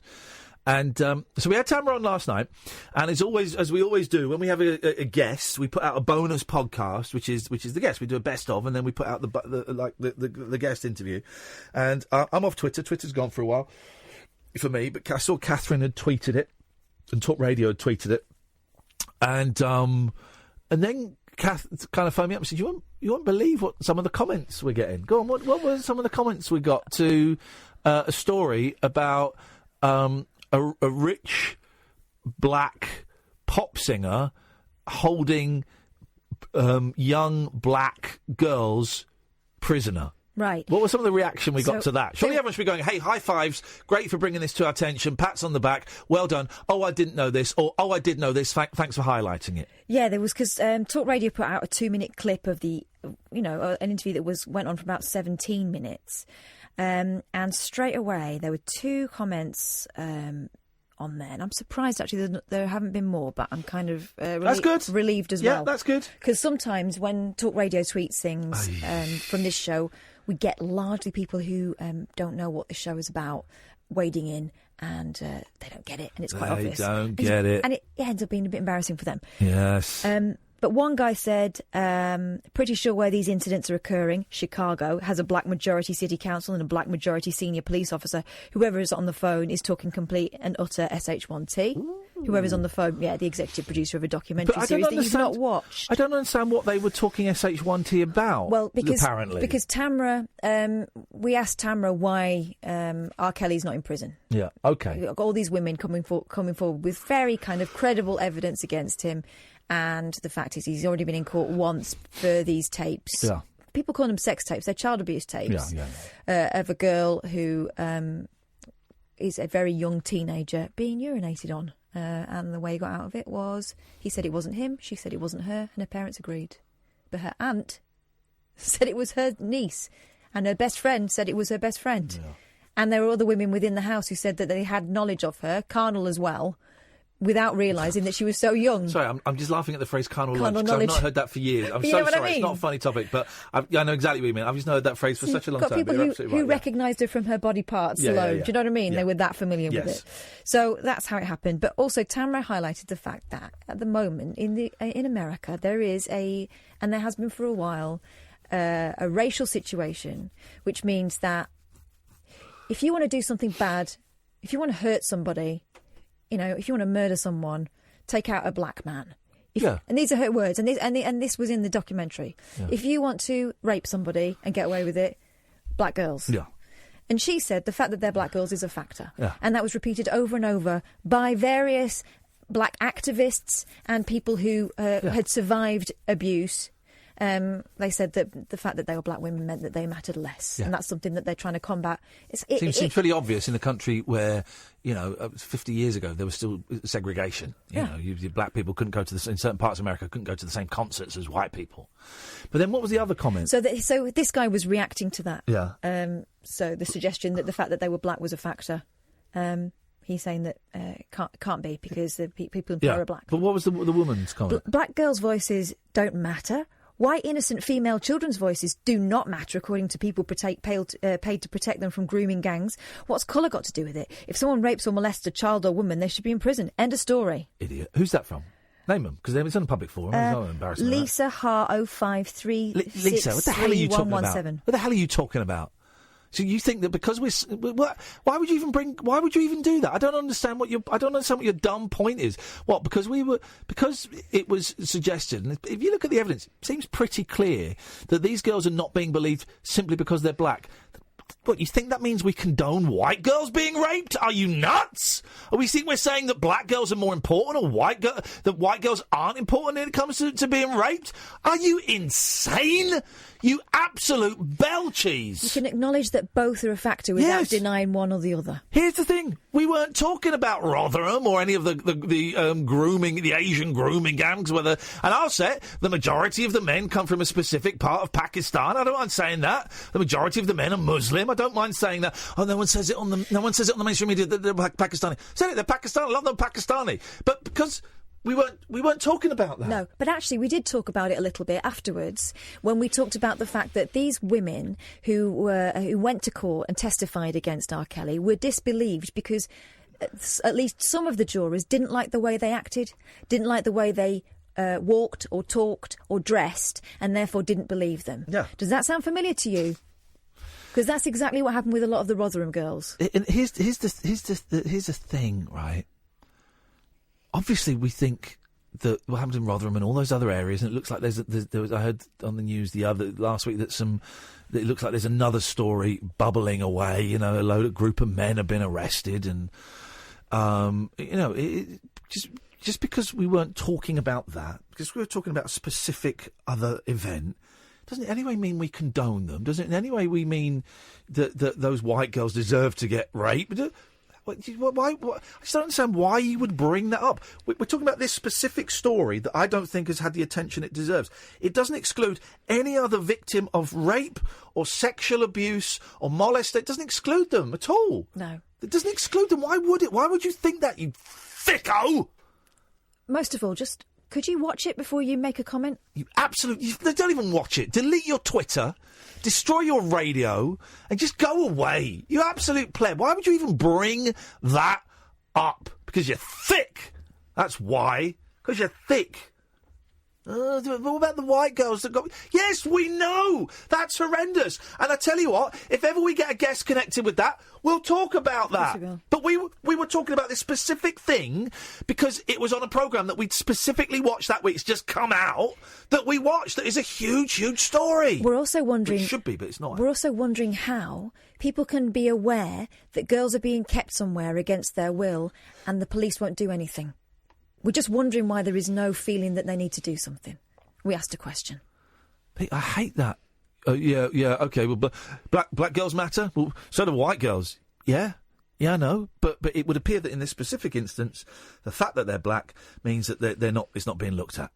You know, why would people? Man, anyway. People. In related news, R. Kelly's former manager has been arrested on suspicion of threatening the father of one of the women. Yes. Henry James Mason, 52, turned himself into police. I'm James Mason. In Atlanta, Georgia, by the way, to that Twitter correspondent who had a pretty good idea of what was going on in Chicago. Pity he hadn't watched the documentary. We're talking about Atlanta, Georgia. Yeah.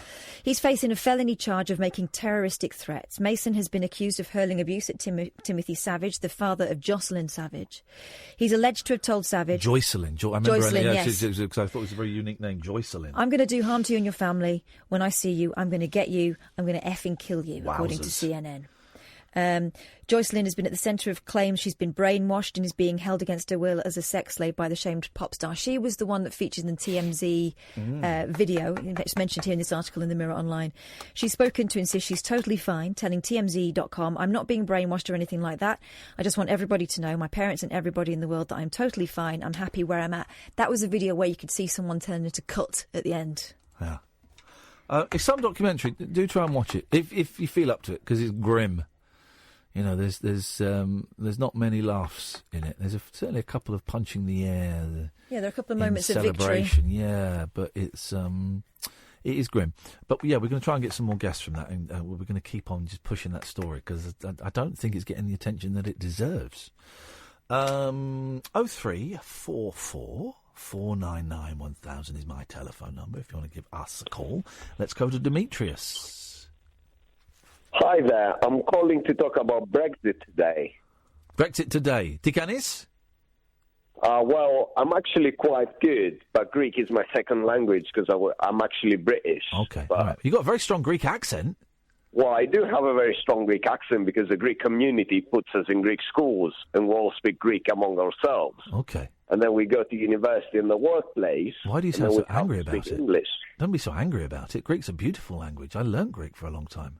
Man, Greek is terrible. There's so much grammar into it. It's the thing. There's more irregular verbs than there are regular verbs. Yeah, exactly. It's a nightmare to learn. But the only thing I can remember is Puina to telefono mu. Where's my telephone? Puina to telefono. But that's it. And you put mu at the end to make it one. But anyway, all right. Well, I'm not going to have a go at you for not speaking Greek, Demetrius. I might have a go at you for speaking Brexit. But go on. What have you got? Well, the thing is, what I don't understand with the people who want Britain to continue to be a part of the EU is why they're bringing the place down. See what I mean?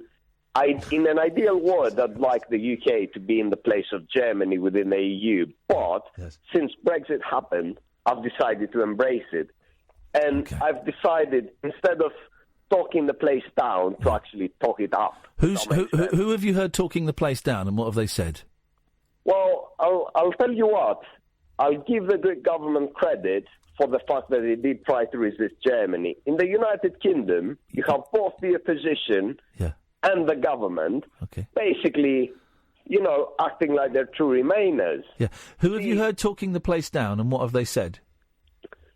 Well, actually, it's not just the Remainer part that's done this. Okay. It's the Brexiteer part as well. Okay. Who have you heard talking the place down, and what have they said? Because I've not heard that. Well, you have a lot of politicians saying that we will enter a recession. We're going to have severe problems if a no deal goes ahead. Why do you think they're saying we might have problems if a no deal goes ahead? Why do you think they're saying that? Because I think that they're whitewashing themselves for the fact that they did not play a more constructive role during the referendum. Do you think that when people like the head of the Bank of England and politicians and the farmers' unions and various big companies, do you think when these organisations and these individuals say we might have problems if there's no deal, do you think that maybe they're saying it because we might have problems if there's no deal? Absolutely. Well, I was about to get into this. Well, then how is that talking the country down? Surely that's just speaking, I don't know, facts. I'll tell you what I mean. I'll explain to you what I mean exactly. Go on, I like you. The problem with the Brexit side is that it is headed by the likes of Nigel Farage and Boris Johnson and Jacob Rees-Mogg. I'll put it to you this way. Imagine if Jacob Rees-Mogg or someone like him was in the place of Churchill in 1940. Okay. Who would take him seriously? Well, but here's the problem. No one's in charge. No one's in charge on the Brexit side. No one's in charge. There's lots of egos all kind of hovering around, waiting to see if they can nip in and become the next prime minister. But people do take them seriously. That's a very kind of innocent way of putting it. I think that Jacob Rees-Mogg and what's his name, Boris Johnson, the mayor of London, he spent 8 years in office doing what? From what I know, he went ahead with the skyscrapers that were already approved. He was trying to get a hooky, corrupt bridge built. That's what he was trying to do for his mates. That's all he did. Oh, yeah, fair enough. I'll give you that. I'm not a big fan of Boris. No, he's a plum. And I'm actually sad that people outside of London in England genuinely support him because they think that he's a champion of England. But you've not given. But here's the thing: you've not given any evidence of anyone on the Remain side talking Britain down. They've just said a lot of people have said that if we leave without a deal, then we might be in trouble, and that's a fact. We might be in trouble. Well, we might be in trouble, but see, when Greece went into a proper confrontation with Europe, our leaders, or their leaders, if you like, because despite my accent, I'm a UK national, well, at least they were willing to go as far as to say to the people, we might have to exit the euro one day, but we will probably do well. Yeah, look at the state of Greece now. Don't Golden Dawn have power? Aren't they part of a coalition in Greece now? No, they're not part of the coalition. But they've got a bit of a say, haven't they, the Golden Dawn? And the problem with extreme far right organisation. Absolutely. Yeah. I'm not. And they've got a bit of say in how Greece is run now. That's. No, they do not have a say as per se, but because we do not have a first past the post system. No, but aren't they? No lives like Golden Dawn end up getting representation in the parliament. If we had a proportional representation system like the one the Lib Dems were campaigning about in this country, we would have UKIP taking about 10 or 15% of the seats in the parliament. Yeah. So, I mean. But here's the thing. I'm getting bored, Demetrius, because here's the thing. I don't really care about Brexit. I couldn't care less. But we're all screwed. A text just flashed up on my screen, or a tweet from, and this just sums up most of the listeners to this station. Right, where did it go? Oh, here we go. This is a tweet to Talk Radio. And a lot of these words are in capitals. There's a great feel about no deal. No deal feels right. No deal feels honest. No deal feels real. No deal feels empowering. No deal feels just like what we voted for when we voted to leave the EU. No deal, great feel. No deal, the people's deal. No deal, our deal. That's the bollocks we're dealing with, idiots like that. Hey, listen, there's idiots on both sides. Here's the problem for the Remainers, is there's no one in power who's kind of sticking up for the other 48%. There's no one doing it. Corbyn's not doing it. What's Corbyn wants out? And this is what I don't get. This is what I don't get, right? Socialists were never in favour of the EU to begin with. So here's the thing, right? Mélenchon in France. Theresa May wants us to stay. And Jeremy Corbyn wants us to leave. That's their basic, from what I can understand, and that's their basic positioning. And it's all about power now. It's all about who's going to be the next Prime Minister. Is it going to be Rees-Mogg? There's Gove who's there going, please, sir, can I have a go, sir? You got Johnson, you got Corbyn. They're all jostling to be the next... They don't give a stuff about you, Demetrius. They don't give a stuff about me. They got enough money in their pockets to last them. They don't care. They don't care! Scumbags! Well, some of them are, but as a member of the Labour Party, I could never say that for Comrade Corbyn, could I? Say it. Say he's a scumbag. Say Corbyn's a scumbag. Say it. Say it. No, I cannot say that. It! No. Be a man, Demetrius. Even though I would have been in favour of the UK staying in the EU, I have to salute Corbyn's intransigence and ability to resist the establishment right to the very end. He is the establishment. None of this resist the establishment. He is the establishment. He's the establishment. He's the leader of the opposition. The guy's from North London. I mean... I lived in North London for 20 years. I'm the establishment. He's the establishment, man. No, he's not the establishment. Oh, come on. I spent 4 years living around Alexandra Park. Hey, I used to live... Alexandra Palace? Yeah. Yeah, I lived in Muswell Hill. Area. Crescent Road. I lived in Colney Hatch Lane. Oh, wow. We were neighbours. I was number 68 Colney Hatch Lane. Neighbours. Oh, wow, that is amazing. That is incredible, man. Just around the corner from me. I used to live around the corner from this guy. I heard, yeah, you said it quite loud. Where?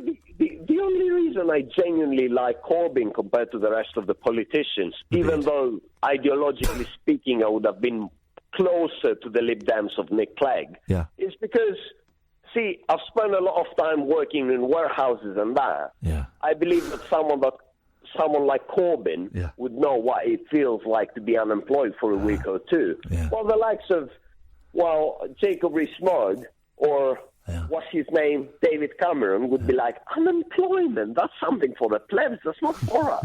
Hey, Demetrius, listen, I've enjoyed... Do you listen to this show? Of course I do. Well, then what made you think that we talk... I mean, we have talked about it, but what made you phone us up to talk about Brexit? You know, this is Iain, Lee and Catherine, not Nick Abbott. Well, I do understand that, but I genuinely wanted to get my point across. Do you feel that you... Go on, do one more point, then I'm going to let you go, man, but go on. Well, the thing is, the whole thing has been shambles.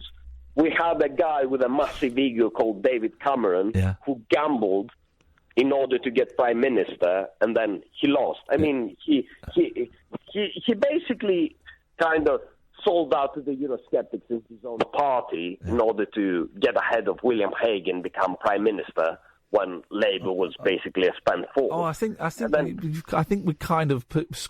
I think the timeline there is slightly inaccurate, but he was already he was already Prime Minister when he called the referendum. That was just to keep. No, I agree with that. I'm talking about the time when the long knives were out, during the time that the Tories were in the wilderness.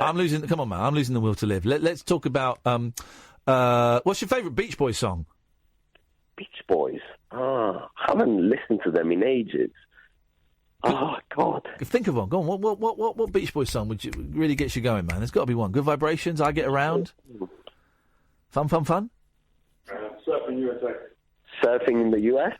Surfing in the US. I love that one too. That's a great one. Who's that in the background? Feeding you Beach Boys information. Well, see, the thing is, I have a flatmate because in today's day and age, you need someone from Norwich to live in your flat. Right. I need to get one of those. Demetrius, nice to talk to you, man. Give us a call again, won't you? All right, I will. Cheers, mate. Thank you. Bye-bye. I liked him. Yeah. Surfing in the USA. We didn't do those ads, did we? We'll do. Nigel, Rebecca, stay there. Come to you after this. The Late Night Alternative with Iain Lee. We could be dreaming and meeting each other in our dreams. On Talk Radio. 03444991000. Let's go to Rebecca. Good evening, Rebecca. Hello, Iain. Hello, Kath. Hey, Rebecca. Hey, Rebecca. What can we do for you tonight? Well, I wanted to talk a little bit about Twitter. Because I'm a trans girl, and we've talked a little bit on Twitter in the past. Oh, yeah. I know you. Yes, I know you. Yeah. Bex. Hello there. Hiya. I want to talk a bit about mental health and Twitter. Yeah, go on. Because I know that it doesn't always get along with you, and sometimes you need to come off Twitter or whatever. But for me, it's the kind of opposite, and I feel completely addicted to the place.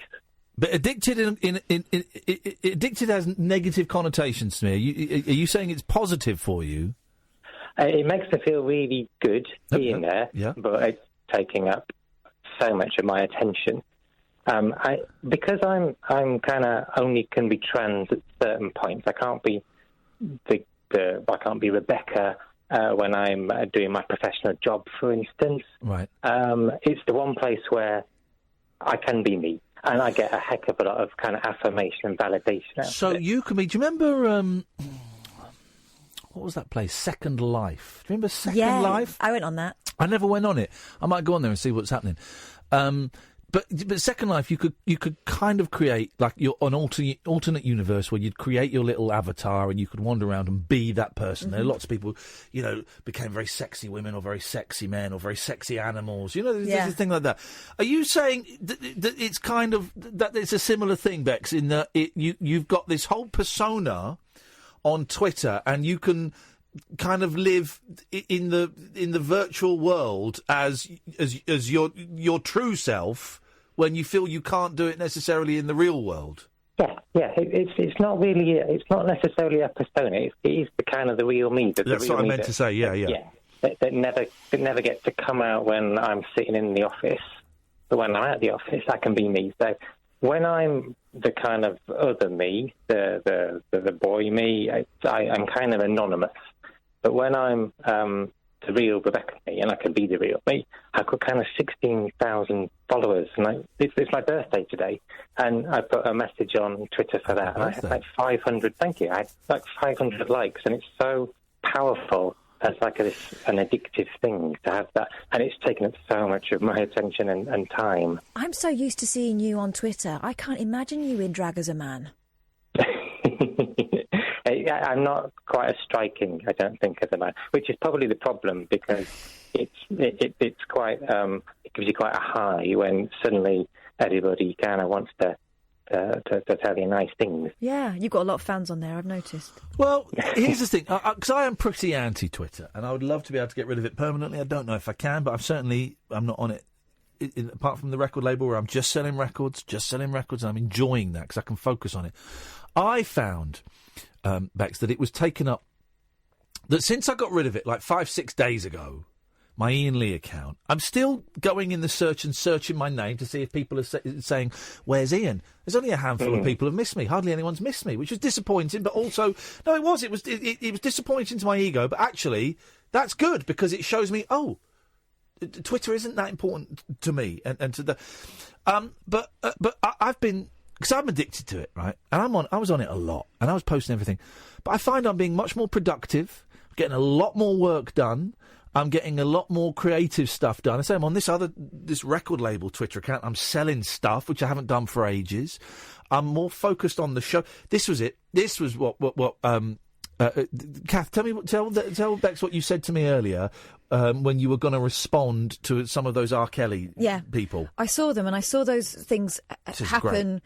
And it happens every time when Talk Radio puts something up. I'll see things from people who don't get it, right? And it infuriates me. And my natural instinct, because I am who I am, is to want to wade in and set them straight. Which, of course, is a ridiculous thing to do on Twitter because no one's mind, or very few people's minds, were ever changed when they come striding in with a conversation. Well, it isn't a conversation. It was just the usual kind of... it was the usual kind of knee-jerk reaction from these people. And then you look at their Twitter stream, and of course it's all that stuff. So why on earth would they say anything different? But I said to Iain that I'd started writing it, and then I thought, no, I'm going to message you instead. Thank you. And you're going to talk me down. And you did just that. But because that had been your strategy with me before. You said, I'm not going to give them a freebie. No, we'll save it for the show. We'll save it for the show. Here's where we are in a slightly, not quite unique position, but different to a lot of Twitter users. We've got a national radio show. Actually got less listeners than I have followers, but we've got a national radio show to come on and do our little witticisms and our little funny memes and our pithy points and our arguments. We don't need to do it. No. On there, and I think this week... And it only ever riles me up. Why would I do that? Yeah, the shows have been a bit sparkier because we're keeping all the good lines for the show. Yeah, but I remember having a conversation with you before you came off Twitter saying, I wish you wouldn't look for validation on Twitter. Yes. And that was heartfelt. But then thank you, Bex. It's good to hear a different perspective from someone who is actually getting a lot of positivity and warmth and love and all those kind of things from Twitter. So I'm glad to hear it. I am getting that, and there's not many. When I'm there, there's not many downsides. But then I find by the evening, there's so much I haven't accomplished outside of Twitter. That's the thing. Yeah. That's the thing. Because you're never done. You're never done on there. No, it refreshes every 5 seconds, and then you've got something new to look at, and yeah. And you know it's designed to be addictive.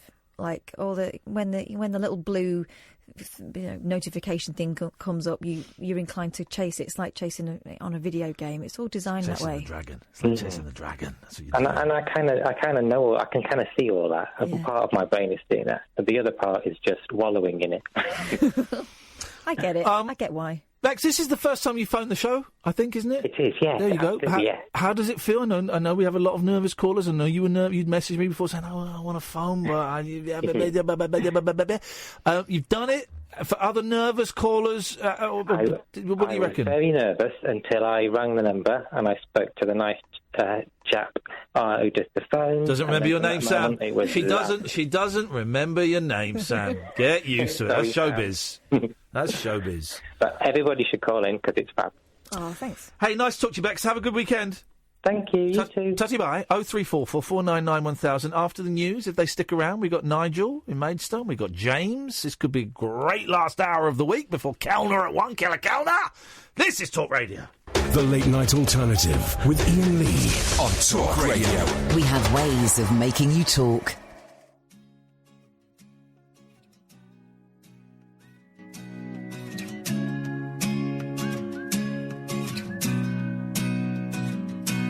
If your dreams come true and the ties are broken, I can hardly say.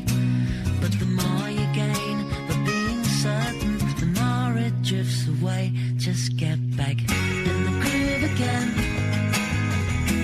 Watching shadows fall with messages from friends. I know the truth rings out sharp in the groove again. And time is falling down this hopeful lover's pen. He knows the ink runs out and the burning light cannot be questioned when you really have no say.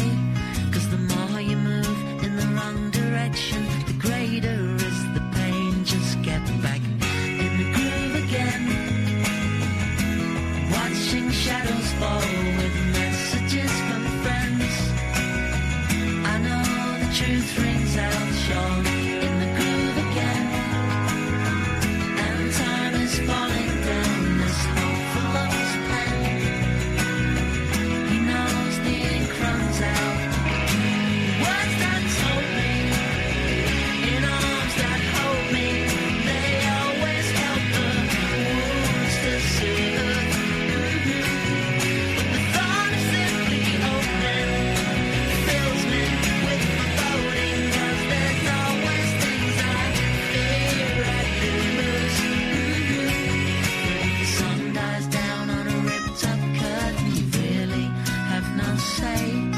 And if by chance you get to hurt it, you take away the pain. If you get back in the groove again. Watching shadows fall with messages from friends. I know the truth rings out sure in the groove again. And time is falling down this hopeful lover's pen. He knows the ink runs out. High top chairs, they never stop me from falling down on my back. Roots often evaded, memory has invaded, and lowers my chin into my mind. But if your dreams come true and the ties are broken, I can hardly say. But if by chance you get to hurting, you Take away the pain if you get back in the groove again. watching shadows fall with Messages from friends. I know the truth rings out sharp in the groove again.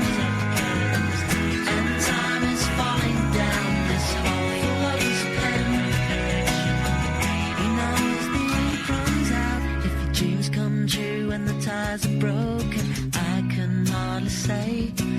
But the more you gain, the being certain, the more it drifts away. That's a song, man. Remember that? Anyway, No, I don't know it. It wasn't. It was Out of My Hair, In the Groove Again. That was it. That was a song. It was great. OK, Nigel, stay there. We're going to come to you in a bit. Be patient, be patient, be patient. We're going to go to James first. Good evening, James.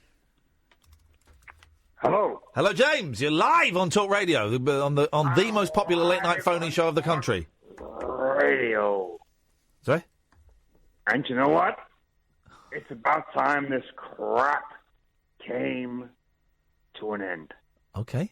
Well, anyone got an idea what this idiot's talking about? Anyone? No? OK, we'll continue. First of all, Yes? don't call me an idiot. I apologise, sir. Why are you talking in that voice? It's his voice. Mm. He's not going to fun up and do a voice. It's his voice. Listen to me. Sorry, damn sir. it. Sorry. Oh, what's your language? Hang on a minute. What did he call me?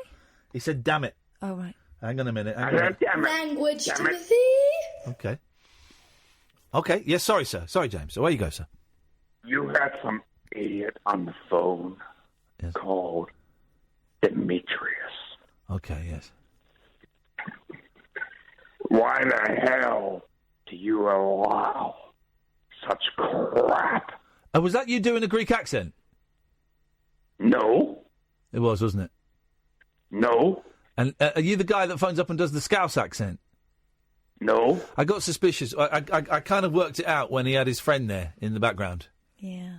That's when you had your friend there in the background. Hey, whoa. That's what gave it away. That's what gave it away when you had your friend there in the background. Whoa. Whoa. I'm going to go away. Yep. Demetrius is a genuine Greek. Prove it. Do his voice. How can I prove? Do his voice. Right, Demetrius. I'm running over to him on the couch. Demetrius, do your genuine voice. Talkie twat. Hey, wait, hang on. Language, Timothy. Okay, you guys go and smoke a bit more weed. It's a shame, isn't it? Let's smoke some reefer. That's not the official advice of Talk Radio. Hey, Nigel. Oh, hi. Hi, Ian. Hey, Nigel, you sound like you're hiding in a cupboard. What's happening? Oh, Is your hi, girlfriend in? Hi. I was going to say, I know a transsexual, a tranny. Oh. We don't say tranny anymore. Well, tran is it? We say trans. Trans. Trans is, I think, is kind of the word that we use at the moment. That's right. That's fine. That's When Mum was in hospital, yeah. The last 7 weeks in hospital, bless her heart, I got to know a tran in Tunbridge Wells. Oh, fantastic! And and he was dressed as a lady all the time. Yep. And I thought I could tell that it was someone who was going to have a sex change. Right. And he'd had the top half done, but he was waiting to get the bottom half. Yeah, well, it's very expensive to do it all in one go. Yes, he said that you have to wait a long time for the operation. You know, for the operation. Yeah. A long time to wait, he said. And he was looking forward to it, he said. Well, you know, it's good. He was a lovely guy. He's on my Facebook. His name's Kylie something. I don't know. Okay. I'll have to follow it. I'll have to try. And here's the thing. It's a little bit of a head scratcher. Is that and again, this is not having a go. Is that you would refer to her as a her? She's a lovely woman. Of course, yeah. Once they've had the operation. Well, even before, if they. The phrase is self-identify. If they say that they are a woman, then it's kind of polite to respect that. And in actual fact, I know another one in Tunbridge now. Oh, blimey! There's loads of them in Tunbridge. It's a hot spot. There's a lot of them about in the country, isn't there? Isn't it? Well, in Tunbridge and Tunbridge Wells, there seems to be more. That seems to be the place to go. Well, have you been to Tunbridge a lot? Then how do you know? Have you been? Because you literally just told me. I don't know if you remember that. In actual fact, I used to work with a tran. When I was drunk. Put an S at the end of it. It makes it easier. Trans. Trans woman.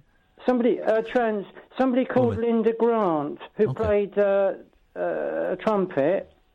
and saxophone, a musician, that sort of man's instrument, but then had to change. Come on, now you're talking bollocks. I mean, a saxophone isn't a man's instrument. No, well, you see what I mean? You have to have a lot of breath for it. Women can have a lot of breath. I've been breathing quite a lot. Yes, Kath is a heavy blower. Have you heard of Linda Grant? Kath is one of the biggest blowers at Talk Radio. She can blow and blow and blow, and sometimes she can suck as well. I'm a champion. Ian, have you heard of it, Linda Grant? No, I've heard of Eddie Grant. Well, this Linda Grant was started off on Huey Green's Opportunity Knock. You're obsessed with talking about that show. No, she's true. She was on it. I didn't say it wasn't true. I was, yeah.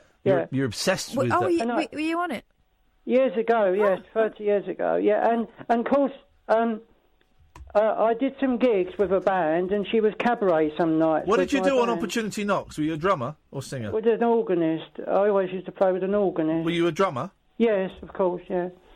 But Ian, I'm not getting over Mum very easily. Oh, hang on a second. Sorry to interrupt. But I've just Googled Opportunity Knocks drummers, right? You've not come up. But the Johnson sisters have. Let's have a listen to this. Hang on. These aren't the Johnson sisters. Hang on. One of the top winning acts of 1971 were four delectable dollars. Be quiet, please, Nigel. Now, since being with us on June the 7th, look at these girls. This looks like an amazing outfit. Both at home and abroad. Are they Variety Club trophy winners of 1971? Lend your eyes and ears and find out. As the Johnson sisters from Wales perform again. Might be the Nolan sisters. Yes.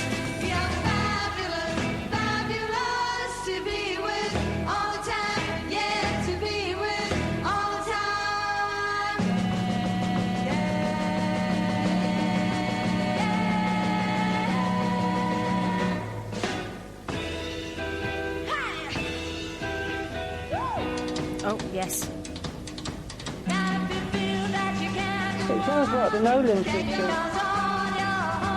This is great. So there's four women in identical clothing, I'm guessing they're sisters, playing their own instruments. One's got a beautiful white Hofner bass. And some of them are playing men's instruments. I hope the men don't find out. And they're dancing while they're playing. Look at that. That's a beautiful bass. Look at that.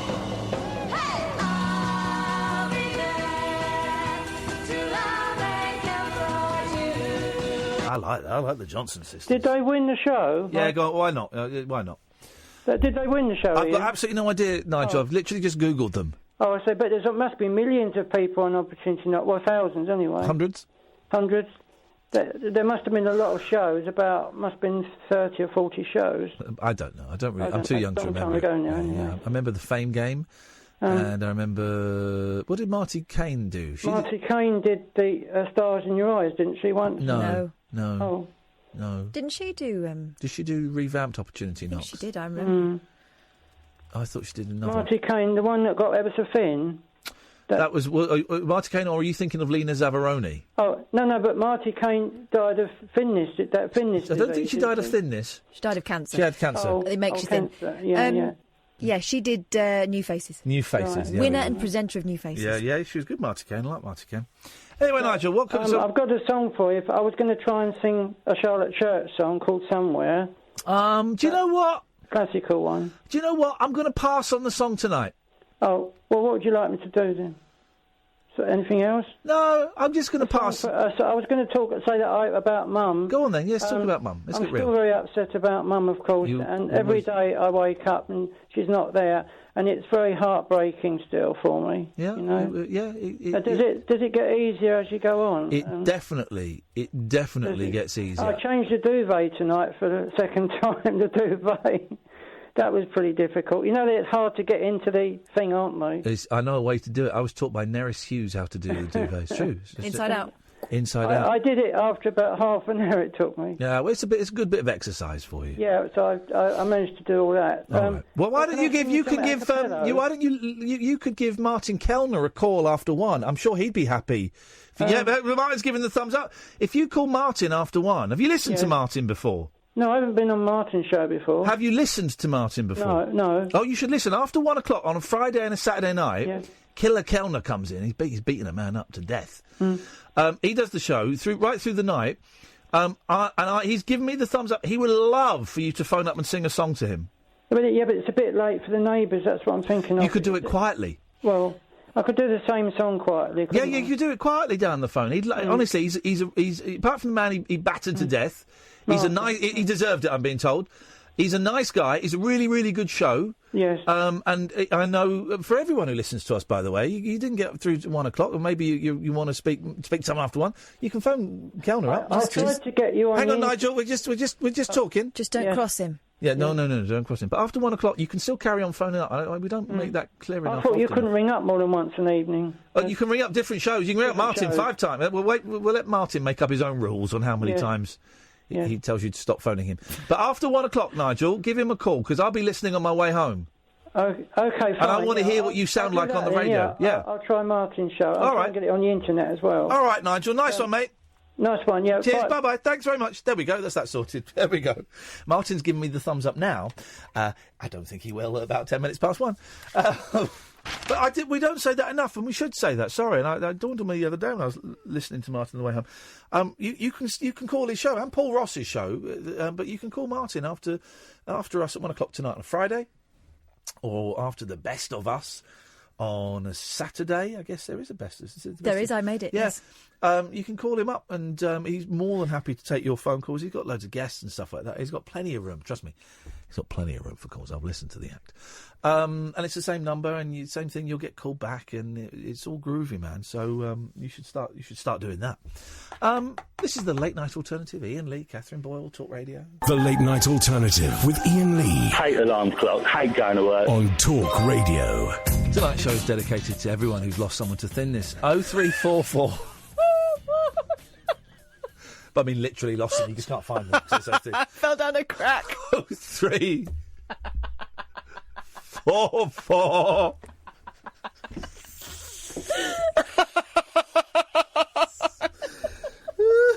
Oh, Nigel. Oh, my God. I so hope...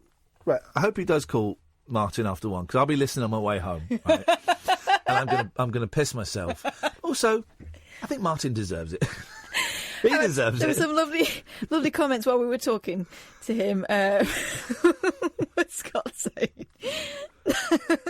Nigel from Maidstone, walking through a minefield of gender identity etiquette with all the care of a hurricane down a highway. I met a tram man. God. A tranny. Bex, but I've certainly triggered some nice tran memories for him. I mean, he'd have a great time with Bex if we put those two together, I think. Bex, I wouldn't wish that on you. Kind of tempted. Anyway. No. So anyway, what I'm saying is you call us now, but the phones don't have to stop at 1 o'clock.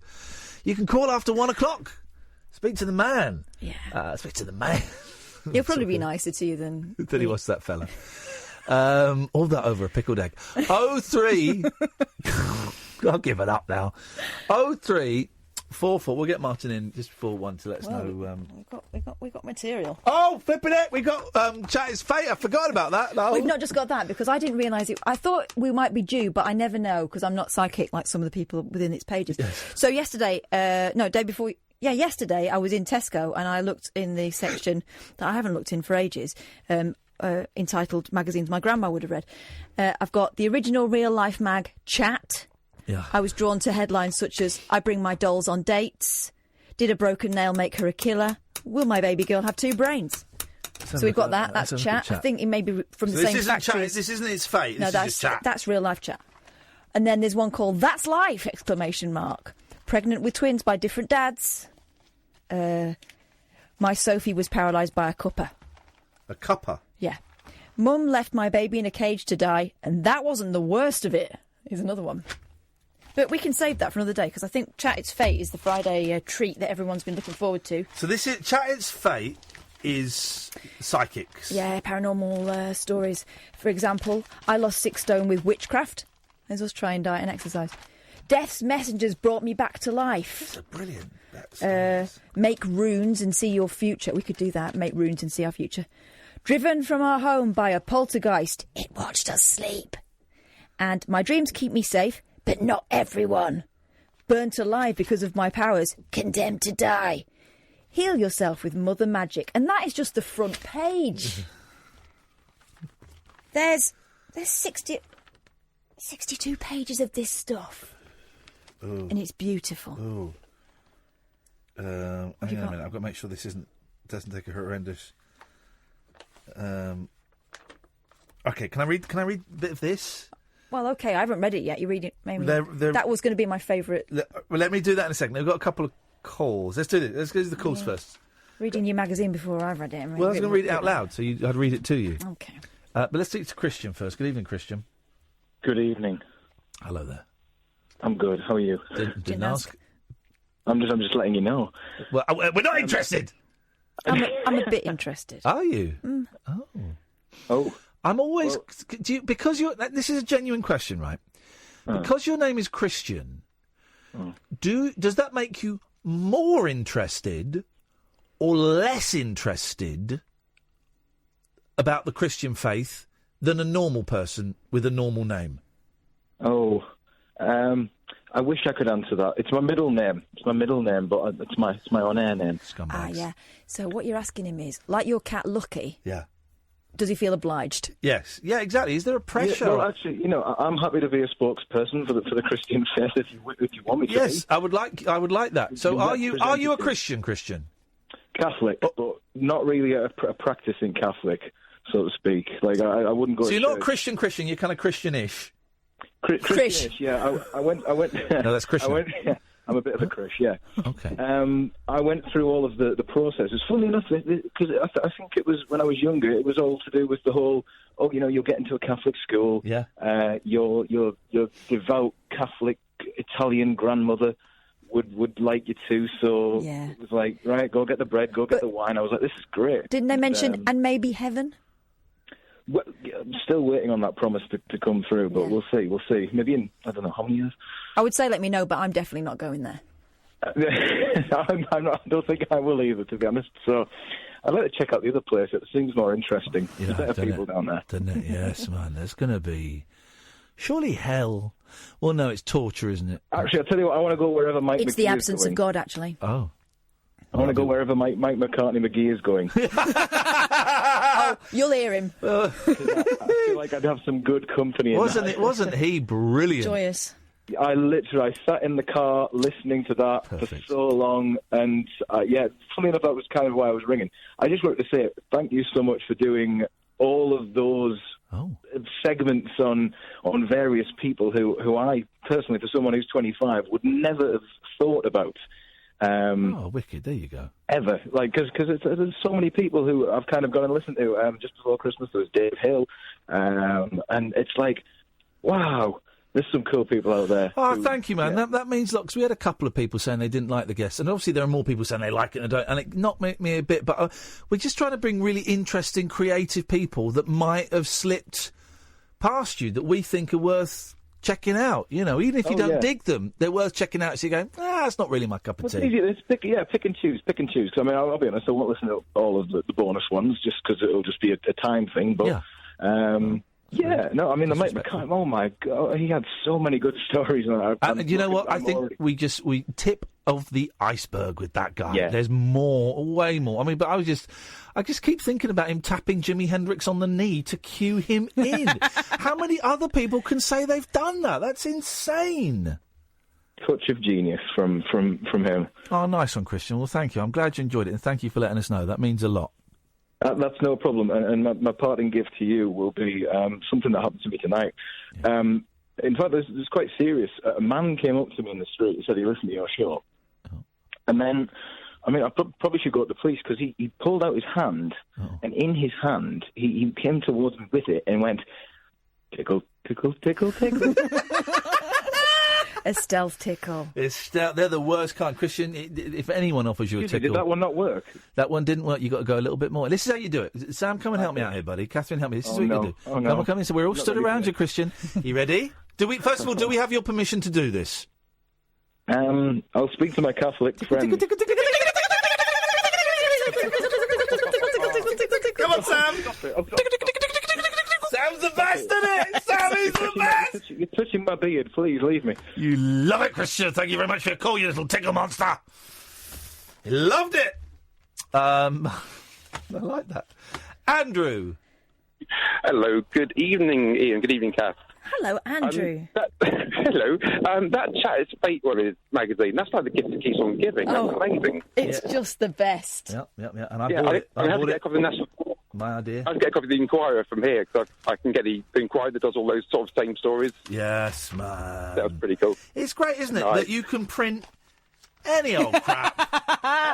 Any old crap, and just print it, and people go, yeah, that's all right. What, you mean this woman who claims she lost 6 stone through witchcraft is lying? Yeah, and working out your future through wounds, is that what I heard you say? What? Runes, not wounds. Sorry, it's a bad line. Okay. I heard, I was catching up on last week's show, it was earlier on in the week. I heard you talking about Daryl, the film Daryl. Did you manage to get a copy of it? Because I've got a copy that my dad worked on it years ago. Daryl, the robot kid. Oh, were we talking about? Briefly, we did mention it. I forgot to. As soon as that conversation was ended, Andrew, I dropped it. What did your dad do on it? He was either production manager or production supervisor. I can't remember which. And he also did Braveheart, which you also mentioned on the same show. So, hey, flipping it! So Is your dad still with us? No, he left us back in 2004. Well, then maybe. Long gone, unfortunately. Well, I'm sorry to hear that, but maybe that was. We got Chat It's Fate here.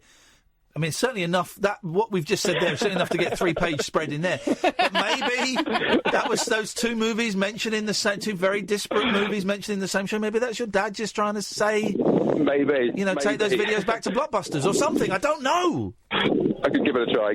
I hope we brought some nice memories of your dad back. I hope. Absolutely, yeah. They're good films. And also, all the stuff you've been saying about Ross, tonight I'm off to see the Matt Goss show in Vegas on the Strip. Oh. I've seen it once before. It's absolutely brilliant. So I know, Ian, I know you're not a fan of Vegas, but if you ever get a chance to see his one-man show, it's absolutely And what does brilliant. he do, like Frank Sinatra tunes?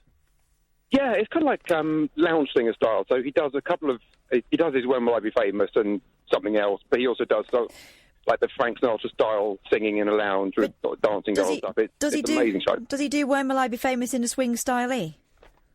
Yeah, it's a bit more swing than the version. I've got the CD of it. It's pretty good. It's not like the pop, the 80s pop version, electro pop. It's a swing one. That one's really Matt, good. isn't it? Matt Goss. When will that one be famous? Swing. All right. Oh, here we go. Let's hear it. Oh. There we go.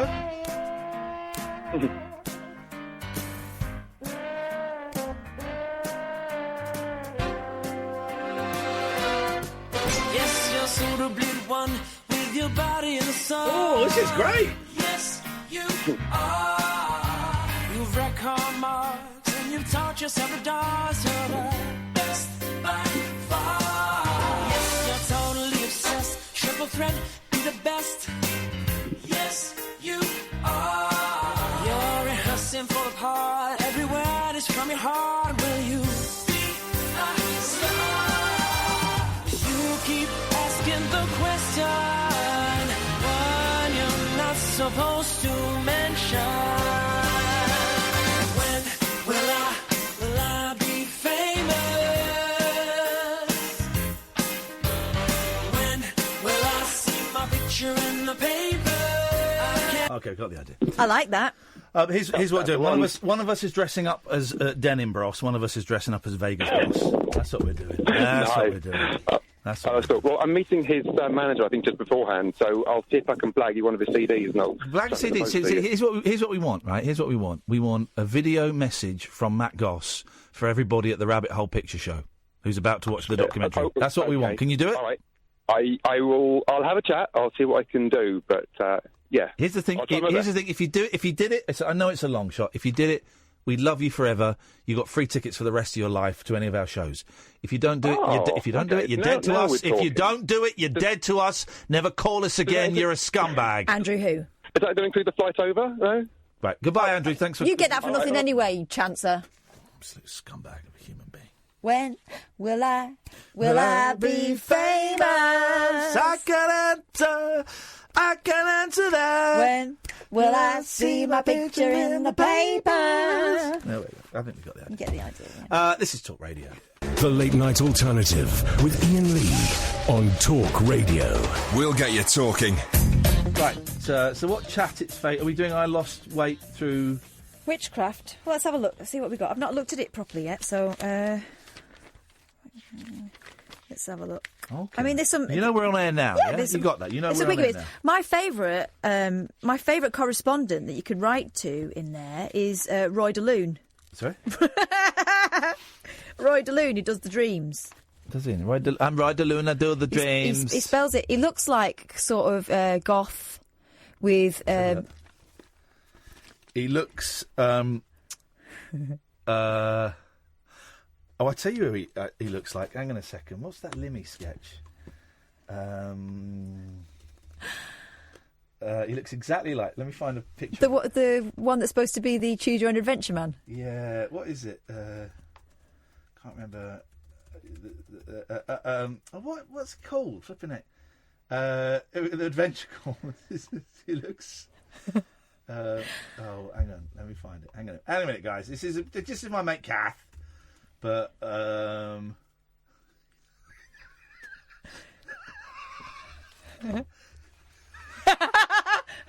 my, yes. Looks exactly like an Adventure Call. What's he called? Adventure Call. I can't remember the guy's name. I can't remember the name he plays. Hello, Traveller. It's Falconhoof. Falconhoof. That's who he is. Falconhoof. I couldn't remember the name. He looks exactly like Falconhoof. I dreamt that I was walking my dog. Dear Roy, I dreamt that I was walking my dog and we went to an old unused swimming pool, still full of water. My dog jumped into the pool to bring up some pebbles, but when I walked over, he was sitting on the other side of the pool watching at me and actually laughing at me. Watching at me? Did you read watching me and actually laughing at me. Watching at me.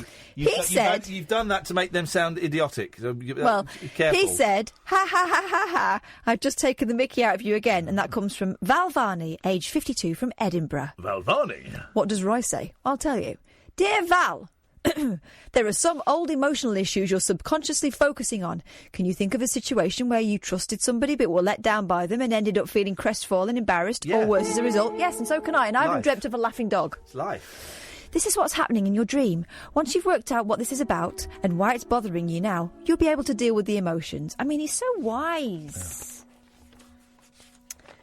Yeah. All right, I'll tell you the story of losing weight through witchcraft, shall I? Please do. Can I have some special music? I'm playing it.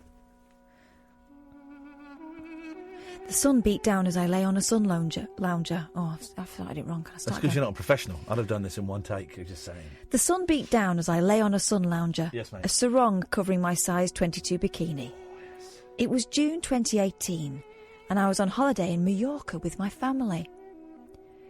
Do you want to come swimming in the pool with us, Mummy? My 8-year-old daughter, Tove, asked eagerly. Tove. Okay. No thanks, darling, I replied brightly. No thanks, darling, I replied brightly. A swim in the kiddie pool would exhaust me, I thought.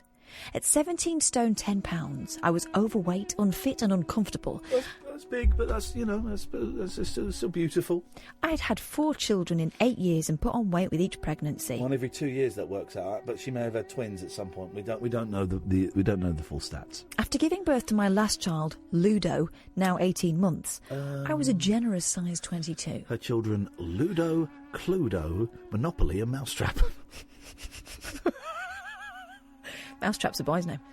I'd spent the whole holiday worrying about falling out of my bathing costume. I'll trap your mouse. by using a diver to trap a mouse. So it's the diver, isn't it? Oh yeah. Diver. I'd spent the whole holiday worrying about falling out of my bathing costume, feeling hot and uncomfortable in the baking heat. Listen, Biggie's beautiful. We love it. BBW. But she wasn't happy. Well, that's okay. Then that's an issue then. But just saying BBW. Exactly. As soon as I get home, I'm going to do something about my weight, I vowed. All right, Kath, well, let's just talk about that later. Let's just do this story first. The moment I said the words out loud, I felt better. You see, I already knew what I had to do. Well, as soon as I get home, as soon as I finish this show, I'm going for a pee. Yeah, and I'm not going to eat 2 chocolate bars when I get home. My bladder is full. I had a secret weapon in the war against my weight. Do you know what it was? Runes. Witchcraft! Oh, that's cheating. Shouldn't be allowed. Over 20 years ago, I picked up a book on witchcraft in a shop and I began reading. It struck a chord with me, and that's when my life as a witch began. Excuse me? Spellcasting. Since then, I've cast successful spells. Successful spells. Successful spells. Successful spells. Sexful spells. Sexful? Since then, I've cast sexful spells. Many times. You're supposed to be, this is true, the best time to cast a spell. Do you know when it is? When you're at your busiest. It's at the point of orgasm. The point of orgasm, honestly, because your brain is focused and you're creating a unique energy that you can actually see. In some women and with most men, you're creating, you're the most focused, and that's when you go,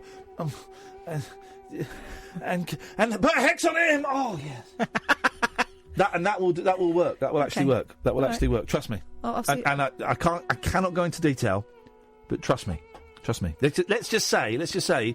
Remember, Matthew Wright used to have a TV show, and then it all ended. What? Hang on.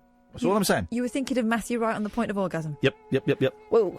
I do quite often anyway. I thought I might as well 2 birds, 1 stone. What, like Margaret Thatcher naked, that one? Yeah, that's the fella. No, it's just a nice image. Oh, dearie me. Nice image, but he wronged me. So, I hexed him. Since then, I've cast successful spells to help people find jobs, houses and love. In 2005, I used it to find my husband Sean, now 43. Oh, where was he? Well, you'll find out in a minute if you pipe down. Okay. Single and alone, I wanted a life partner, so I cast a simple candle love spell for myself. Now, to do a horny candle spell, it's like the Hopi ear candle, except you don't put it in your ear.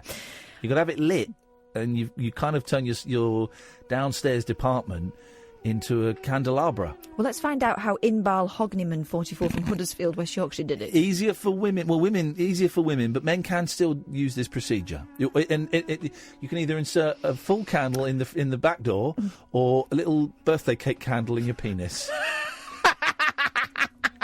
Has he got a little golf tee on it? Yes, it does. Yes, it does. I was going to say, because if you don't have that could be... But don't get those ones that fizz, I've got one that plays a tune and opens. You don't want that either. No. Don't get the ones that you can't blow out. Anyway. The sparkler. The ones that you blow out and it comes back alight again. How do they do? That's witchcraft, isn't it? Yeah. Okay, thank you. I lit a pink candle, rubbed it with jasmine oil. Oh. Is she... No, wait. Is she growing sage in her fanny like yesterday? It's parsley. And imagined meeting a handsome red-haired man with fair skin. Just my type. Yep.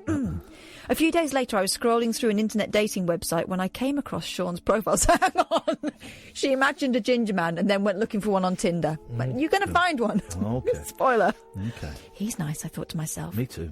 We got chatting online and arranged to meet up. At our first date in a Thai restaurant, it was obvious there was a spark between it. Yeah, it was that candle. I had to be honest with him, so I took a deep breath. I've got something to tell you, Sean. I'm batshit crazy. I do spells and stuff. No, seriously, I am completely loco. Still interested? I've got something to tell you, Sean, I said. I'm a witch. He looked surprised, but he didn't throw down his chopsticks and rush off. We talked about it, and to my relief, Sean wasn't put off. He was not the spiritual type, although he didn't have any issues with my beliefs, because he fancied me. No, that doesn't say that. No, but, I think if you know, that's a good one. The things that men will do to. Yep. We had a lot in common. I'm good. Funny you're a witch because I've got a magic wand that I can make disappear. Can you make this disappear? I did that joke. I literally just did that joke better, and then you did the same joke. You spell it out. You did the same joke, but a little bit worse. I think I'm more subtle than you. No, you're not. You're not because you'd have to just go. Oh yeah, dick. Oh, I didn't know. I didn't just go. Oh yeah, dick. I went. Not everyone would have known I was talking about a penis. They did. No. Mine was a very, very subtle, very cleverly crafted gag. You are ruining this story. And there are people trying to lose weight out there. She's ruining... Matt, who is ruining the story? Me or Catherine or the woman that wrote it?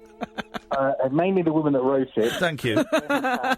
Listen, when I said I've got a magic wand and I can make it disappear, did you know I was talking about a penis? No, not at all. You were talking about Harry Potter, surely. Thank you. Well, God, don't bring him into this scenario. Definitely was not talking about children when I was doing that. What would you like to say, Matt? Because we're a bit busy. First of all, You dirty old man. You dirty old man. Ian Arnold, what do you mean, dirty old man? I can do both of them better than anybody. You're very good, actually. Yeah, very good. The second thing was I've forgotten, and the third thing was I just want to have a little tiny. If you've forgotten the second thing, then doesn't the third thing automatically get bumped up and become the second thing? It becomes the second thing. Yeah. So this is now the second thing. Okay. It's a little whinge, which I'm slightly reluctant to. No, do it, but then I will hunt you down and I will kill you. No, I know you will. I know this is why I was reticent to call in. But, and yet you still persist. You were talking about wedding photography. Oh, were you the guy that sent the stroppy tweet? Yeah. Come on, man. I told you he meant that tweet, because I went, does this guy actually mean it? And Kath went, no. And I thought, no, he does. He means it. He's got beef. The photographer's got beef with us. Go on. It's not so much beef as kind of a more sort of beef-flavoured tofu. Go on. An option of beef. It's just that Go on. After many years of slaving away in an office, have kind of devoted myself to trying to become a photographer as my living, and wedding photography being the kind of the predominant part of that. Great scam. I get this all the time at weddings. People come up to me while I'm actually taking pictures and go, "Why are you even here? I've got an iPhone." Oh, hang on a minute. That is rude. If someone came, you tell me if they do that at my next wedding, and I'm gonna punch him. Yeah, exactly. It's just rude, and there is this general perception, and it's got to the point now where I've been battling away trying to make this work, and it isn't really getting there for me. Oh, hang on. In the last few days, I've actually seriously considered becoming an Uber driver. All right. Well, listen. There's a couple of things here we can address. Firstly, genuinely apologies if I offended you and caused you any distress. No, it wasn't that. It was Secondly, don't blame the failure of your business on the success of my career. All right. That's what I'm going to say. Exactly why I just want to call it. I'm teasing. I'm teasing. You know the act and you know the show, and I genuinely apologise. And what can we do to what can we do to help then? Oh, nothing, man. I don't want to plug myself on your show. Plug it. I want you to. I insist. You may not get any update, but is it really that bad that it's just not happening? It's just, I'm getting bookings, but I'm being beaten down on price all the time, so that it's becoming basically I'm doing everything at cost, and I'm not making any. Have they got to buy you a dinner? Because we had to buy ours and his assistant a dinner. I get given food at some of the weddings, although even at some weddings when I'm there for 12 hours, take a packed lunch. Told that I'm not allowed to eat. Because those meals cost like 70 quid a head. More than that. Take a packed lunch. I'm not allowed to go into the kitchen and have have the slops. You know, like go and sit in your car and eat a sandwich. Yeah, go. Yeah. It's it's just the way it is, and it's the industry. But it is just frustrating when you hear not you guys, but the people that were calling in and saying, "Yeah, those are scumbags." And I got my bin man to take the. And they were rubbish. Don't forget that bit. Here's the thing: everyone, Matt, except for you, that calls in is a scumbag, and I have nothing but disdain for him. Seriously, we're idiots. You're a skilled artist. No, you're a skilled artist. Hey, listen. Honestly, I do think my wedding photos were a bit of a scam. If I'm completely honest, I thought they're very disappointing. A lot of them are. That's the thing. That's another thing. Is that there are a lot of people out there that do put themselves about as being photographers when they don't have an eye for it and they don't know what they're doing. And I genuinely got better photos of my brother-in-law. But hey, my marriage is over now, so who cares? Well, there you go. So that was my genuine experience. That wasn't a comic rant, and then maybe we extrapolated and we exaggerated a little bit for comic effect. When you get married, which I'm sure won't be very long, maybe just drop me a line and I'll give you mates rates. Do you know what? My friend's got an iPhone, so I won't bother. But I have seen your work because I know you. Was it Manchester you came and saw us? It was, yeah. Yeah. I've seen your pictures. It was kind of like that kind of opened me up into doing some more. I've done some more kind of event stuff since then. Or it's really badly paid, but of course it is. No one's making money at events anymore. No, exactly. Yeah, I have seen your work, Matt, and I know that you are very talented. I know you've got the eye. You've got genuinely. This isn't me bullshining. You've got the gift. Go on. I'm going to do it. What is your website? Oh man, that's really kind of you. I mean, I feel embarrassed.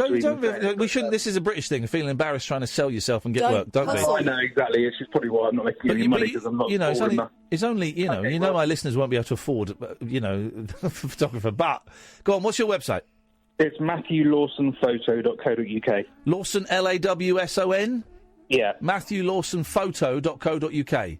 That is it. Yes, thank you very much. MatthewLawsonPhoto.co.uk. No, thank you. That'll have the same effect as the Paul McCartney Vegan Monday. Shut up, man. This is it. I'm going to do it. Here we go. Hang on a minute. We're going to do this. We're going to do an ad for you. Hang on. Instrumental. Here we go. Let's here we go. I know what this vibe we want. Here we go. This is it. Here we go. That's too slow. Oh no, that sounds like pervy photos. Was it Matthew Lawson? I'm not proud. Here we go. If you're getting married to a lady or a man, you're gonna need some photographs taken by someone who can operate a camera, set up a tripod, gather people together, get them standing in a straight line you want. MatthewLawsonPhoto.co.uk. MatthewLawsonPhoto.co.uk. He'll take your wedding photos if you're straight or gay. MatthewLawsonPhoto.co.uk. Call today. There you go, man. Well, don't, you have to. It's a website. You have to go and look. Hope that helps, man. I want 10% of everything you make, and that's going to be a lot of money because you're going to be a rich guy. I'll send you a check. All right, Matt. Hey, listen. Sorry again, man. Thanks for calling. No, man, that's cool. That's really kind of you. Thanks, man. Absolute pleasure. Cool. Thank you very much indeed.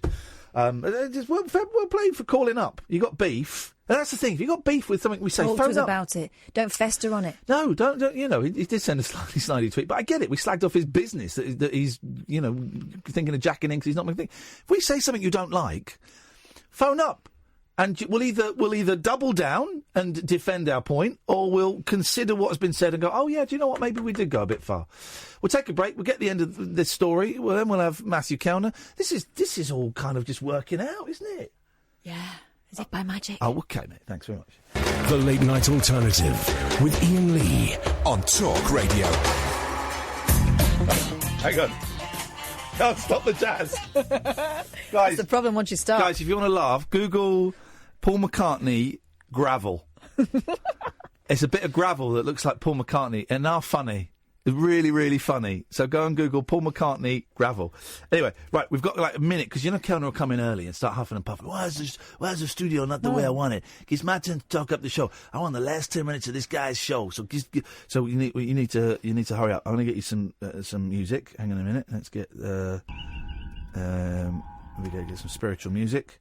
All right, let's go. Let's do it. All right, blah, blah, blah. She gets together with Sean, and then in the spare room, she casts some first magic spell to help her lose weight. Role model. It wasn't about how I looked, how I'd felt on that holiday in Mallorca. It was important to me that I was a good role model to my kids.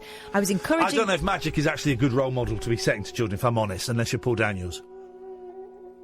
I was encouraging my 3 eldest children, Tove, 8, Vigo, 6... And Connect, 4. Zevi, 3...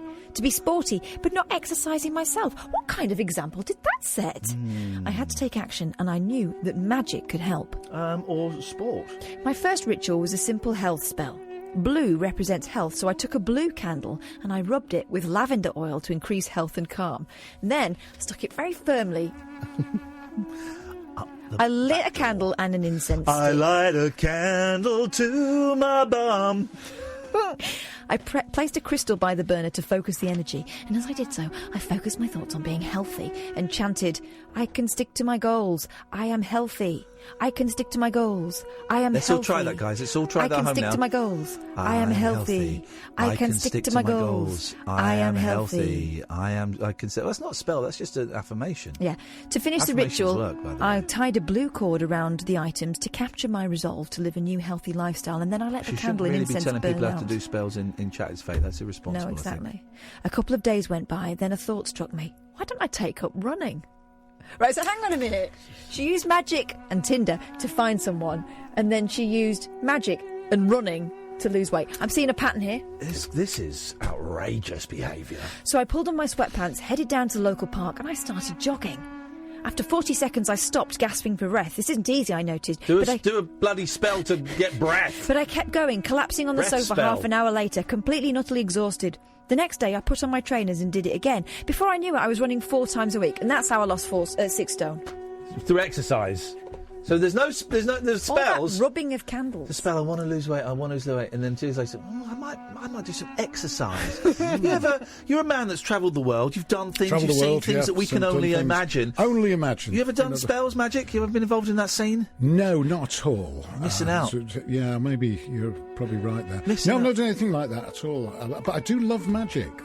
Like card tricks and stuff. Card tricks, all that, and I'm totally credulous. You know. Yeah, I'm a big fan. When I see we got a friend of mine, Pete Heat, comes in. He's a brilliant man, and I've become like a 12-year-old kid again, and I'm just sat there like going, "This is incredible." And I have I have no interest in knowing how it's done. A few of the tricks he said, "Do you want me to show you how it's done?" No!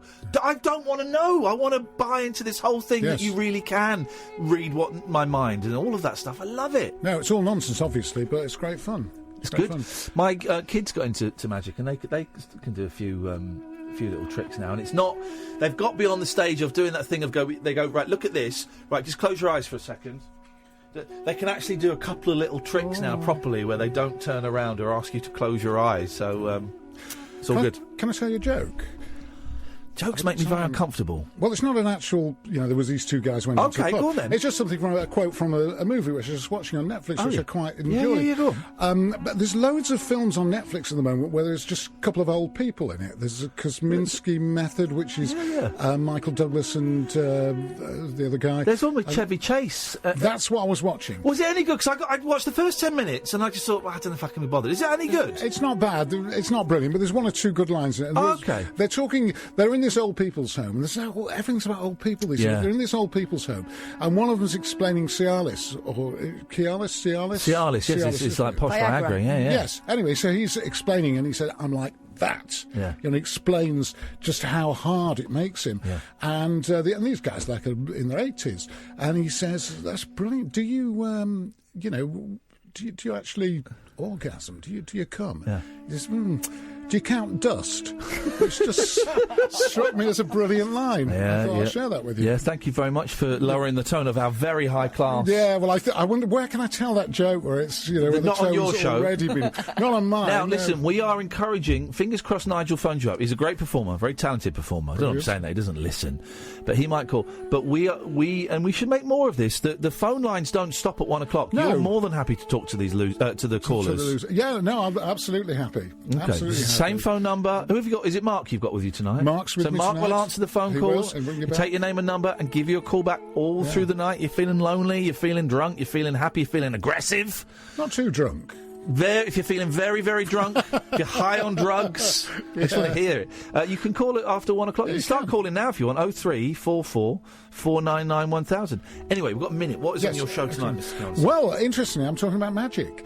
There's an exhibition on somewhere or other, the London University, something or other. Yes. And they're going back to the 1549 when it all started. And all these tricks like sawing a woman in half, which if anybody does that, just a warning, not lengthways. But anyway... you found out the hard way. Yeah. Sawing a woman in half is a really old trick, and it's been passed down generation. They've got They've got stuff from the 1500s and that. So I'm talking to the woman. Oh, brilliant. Love all that so, stuff. Yeah, I love magic. Yeah. So, yeah. I'm a big fan of David Copperfield. I like the small stuff, but I like the big stuff. And there's a great, we've only got 10 seconds, but there's a great clip on YouTube of him sawing himself in half. Wow. Oh, it's fantastic. Listen, Martin Kellner's on after 1. Thank you, Sam, for this week. Thank you, Catherine, as always. We'll be back on Monday night. Yes, we will. But do pick up the phone. You can give us a call. Give Martin a call now. 0344 499 1000. This, dear listener, is Talk Radio.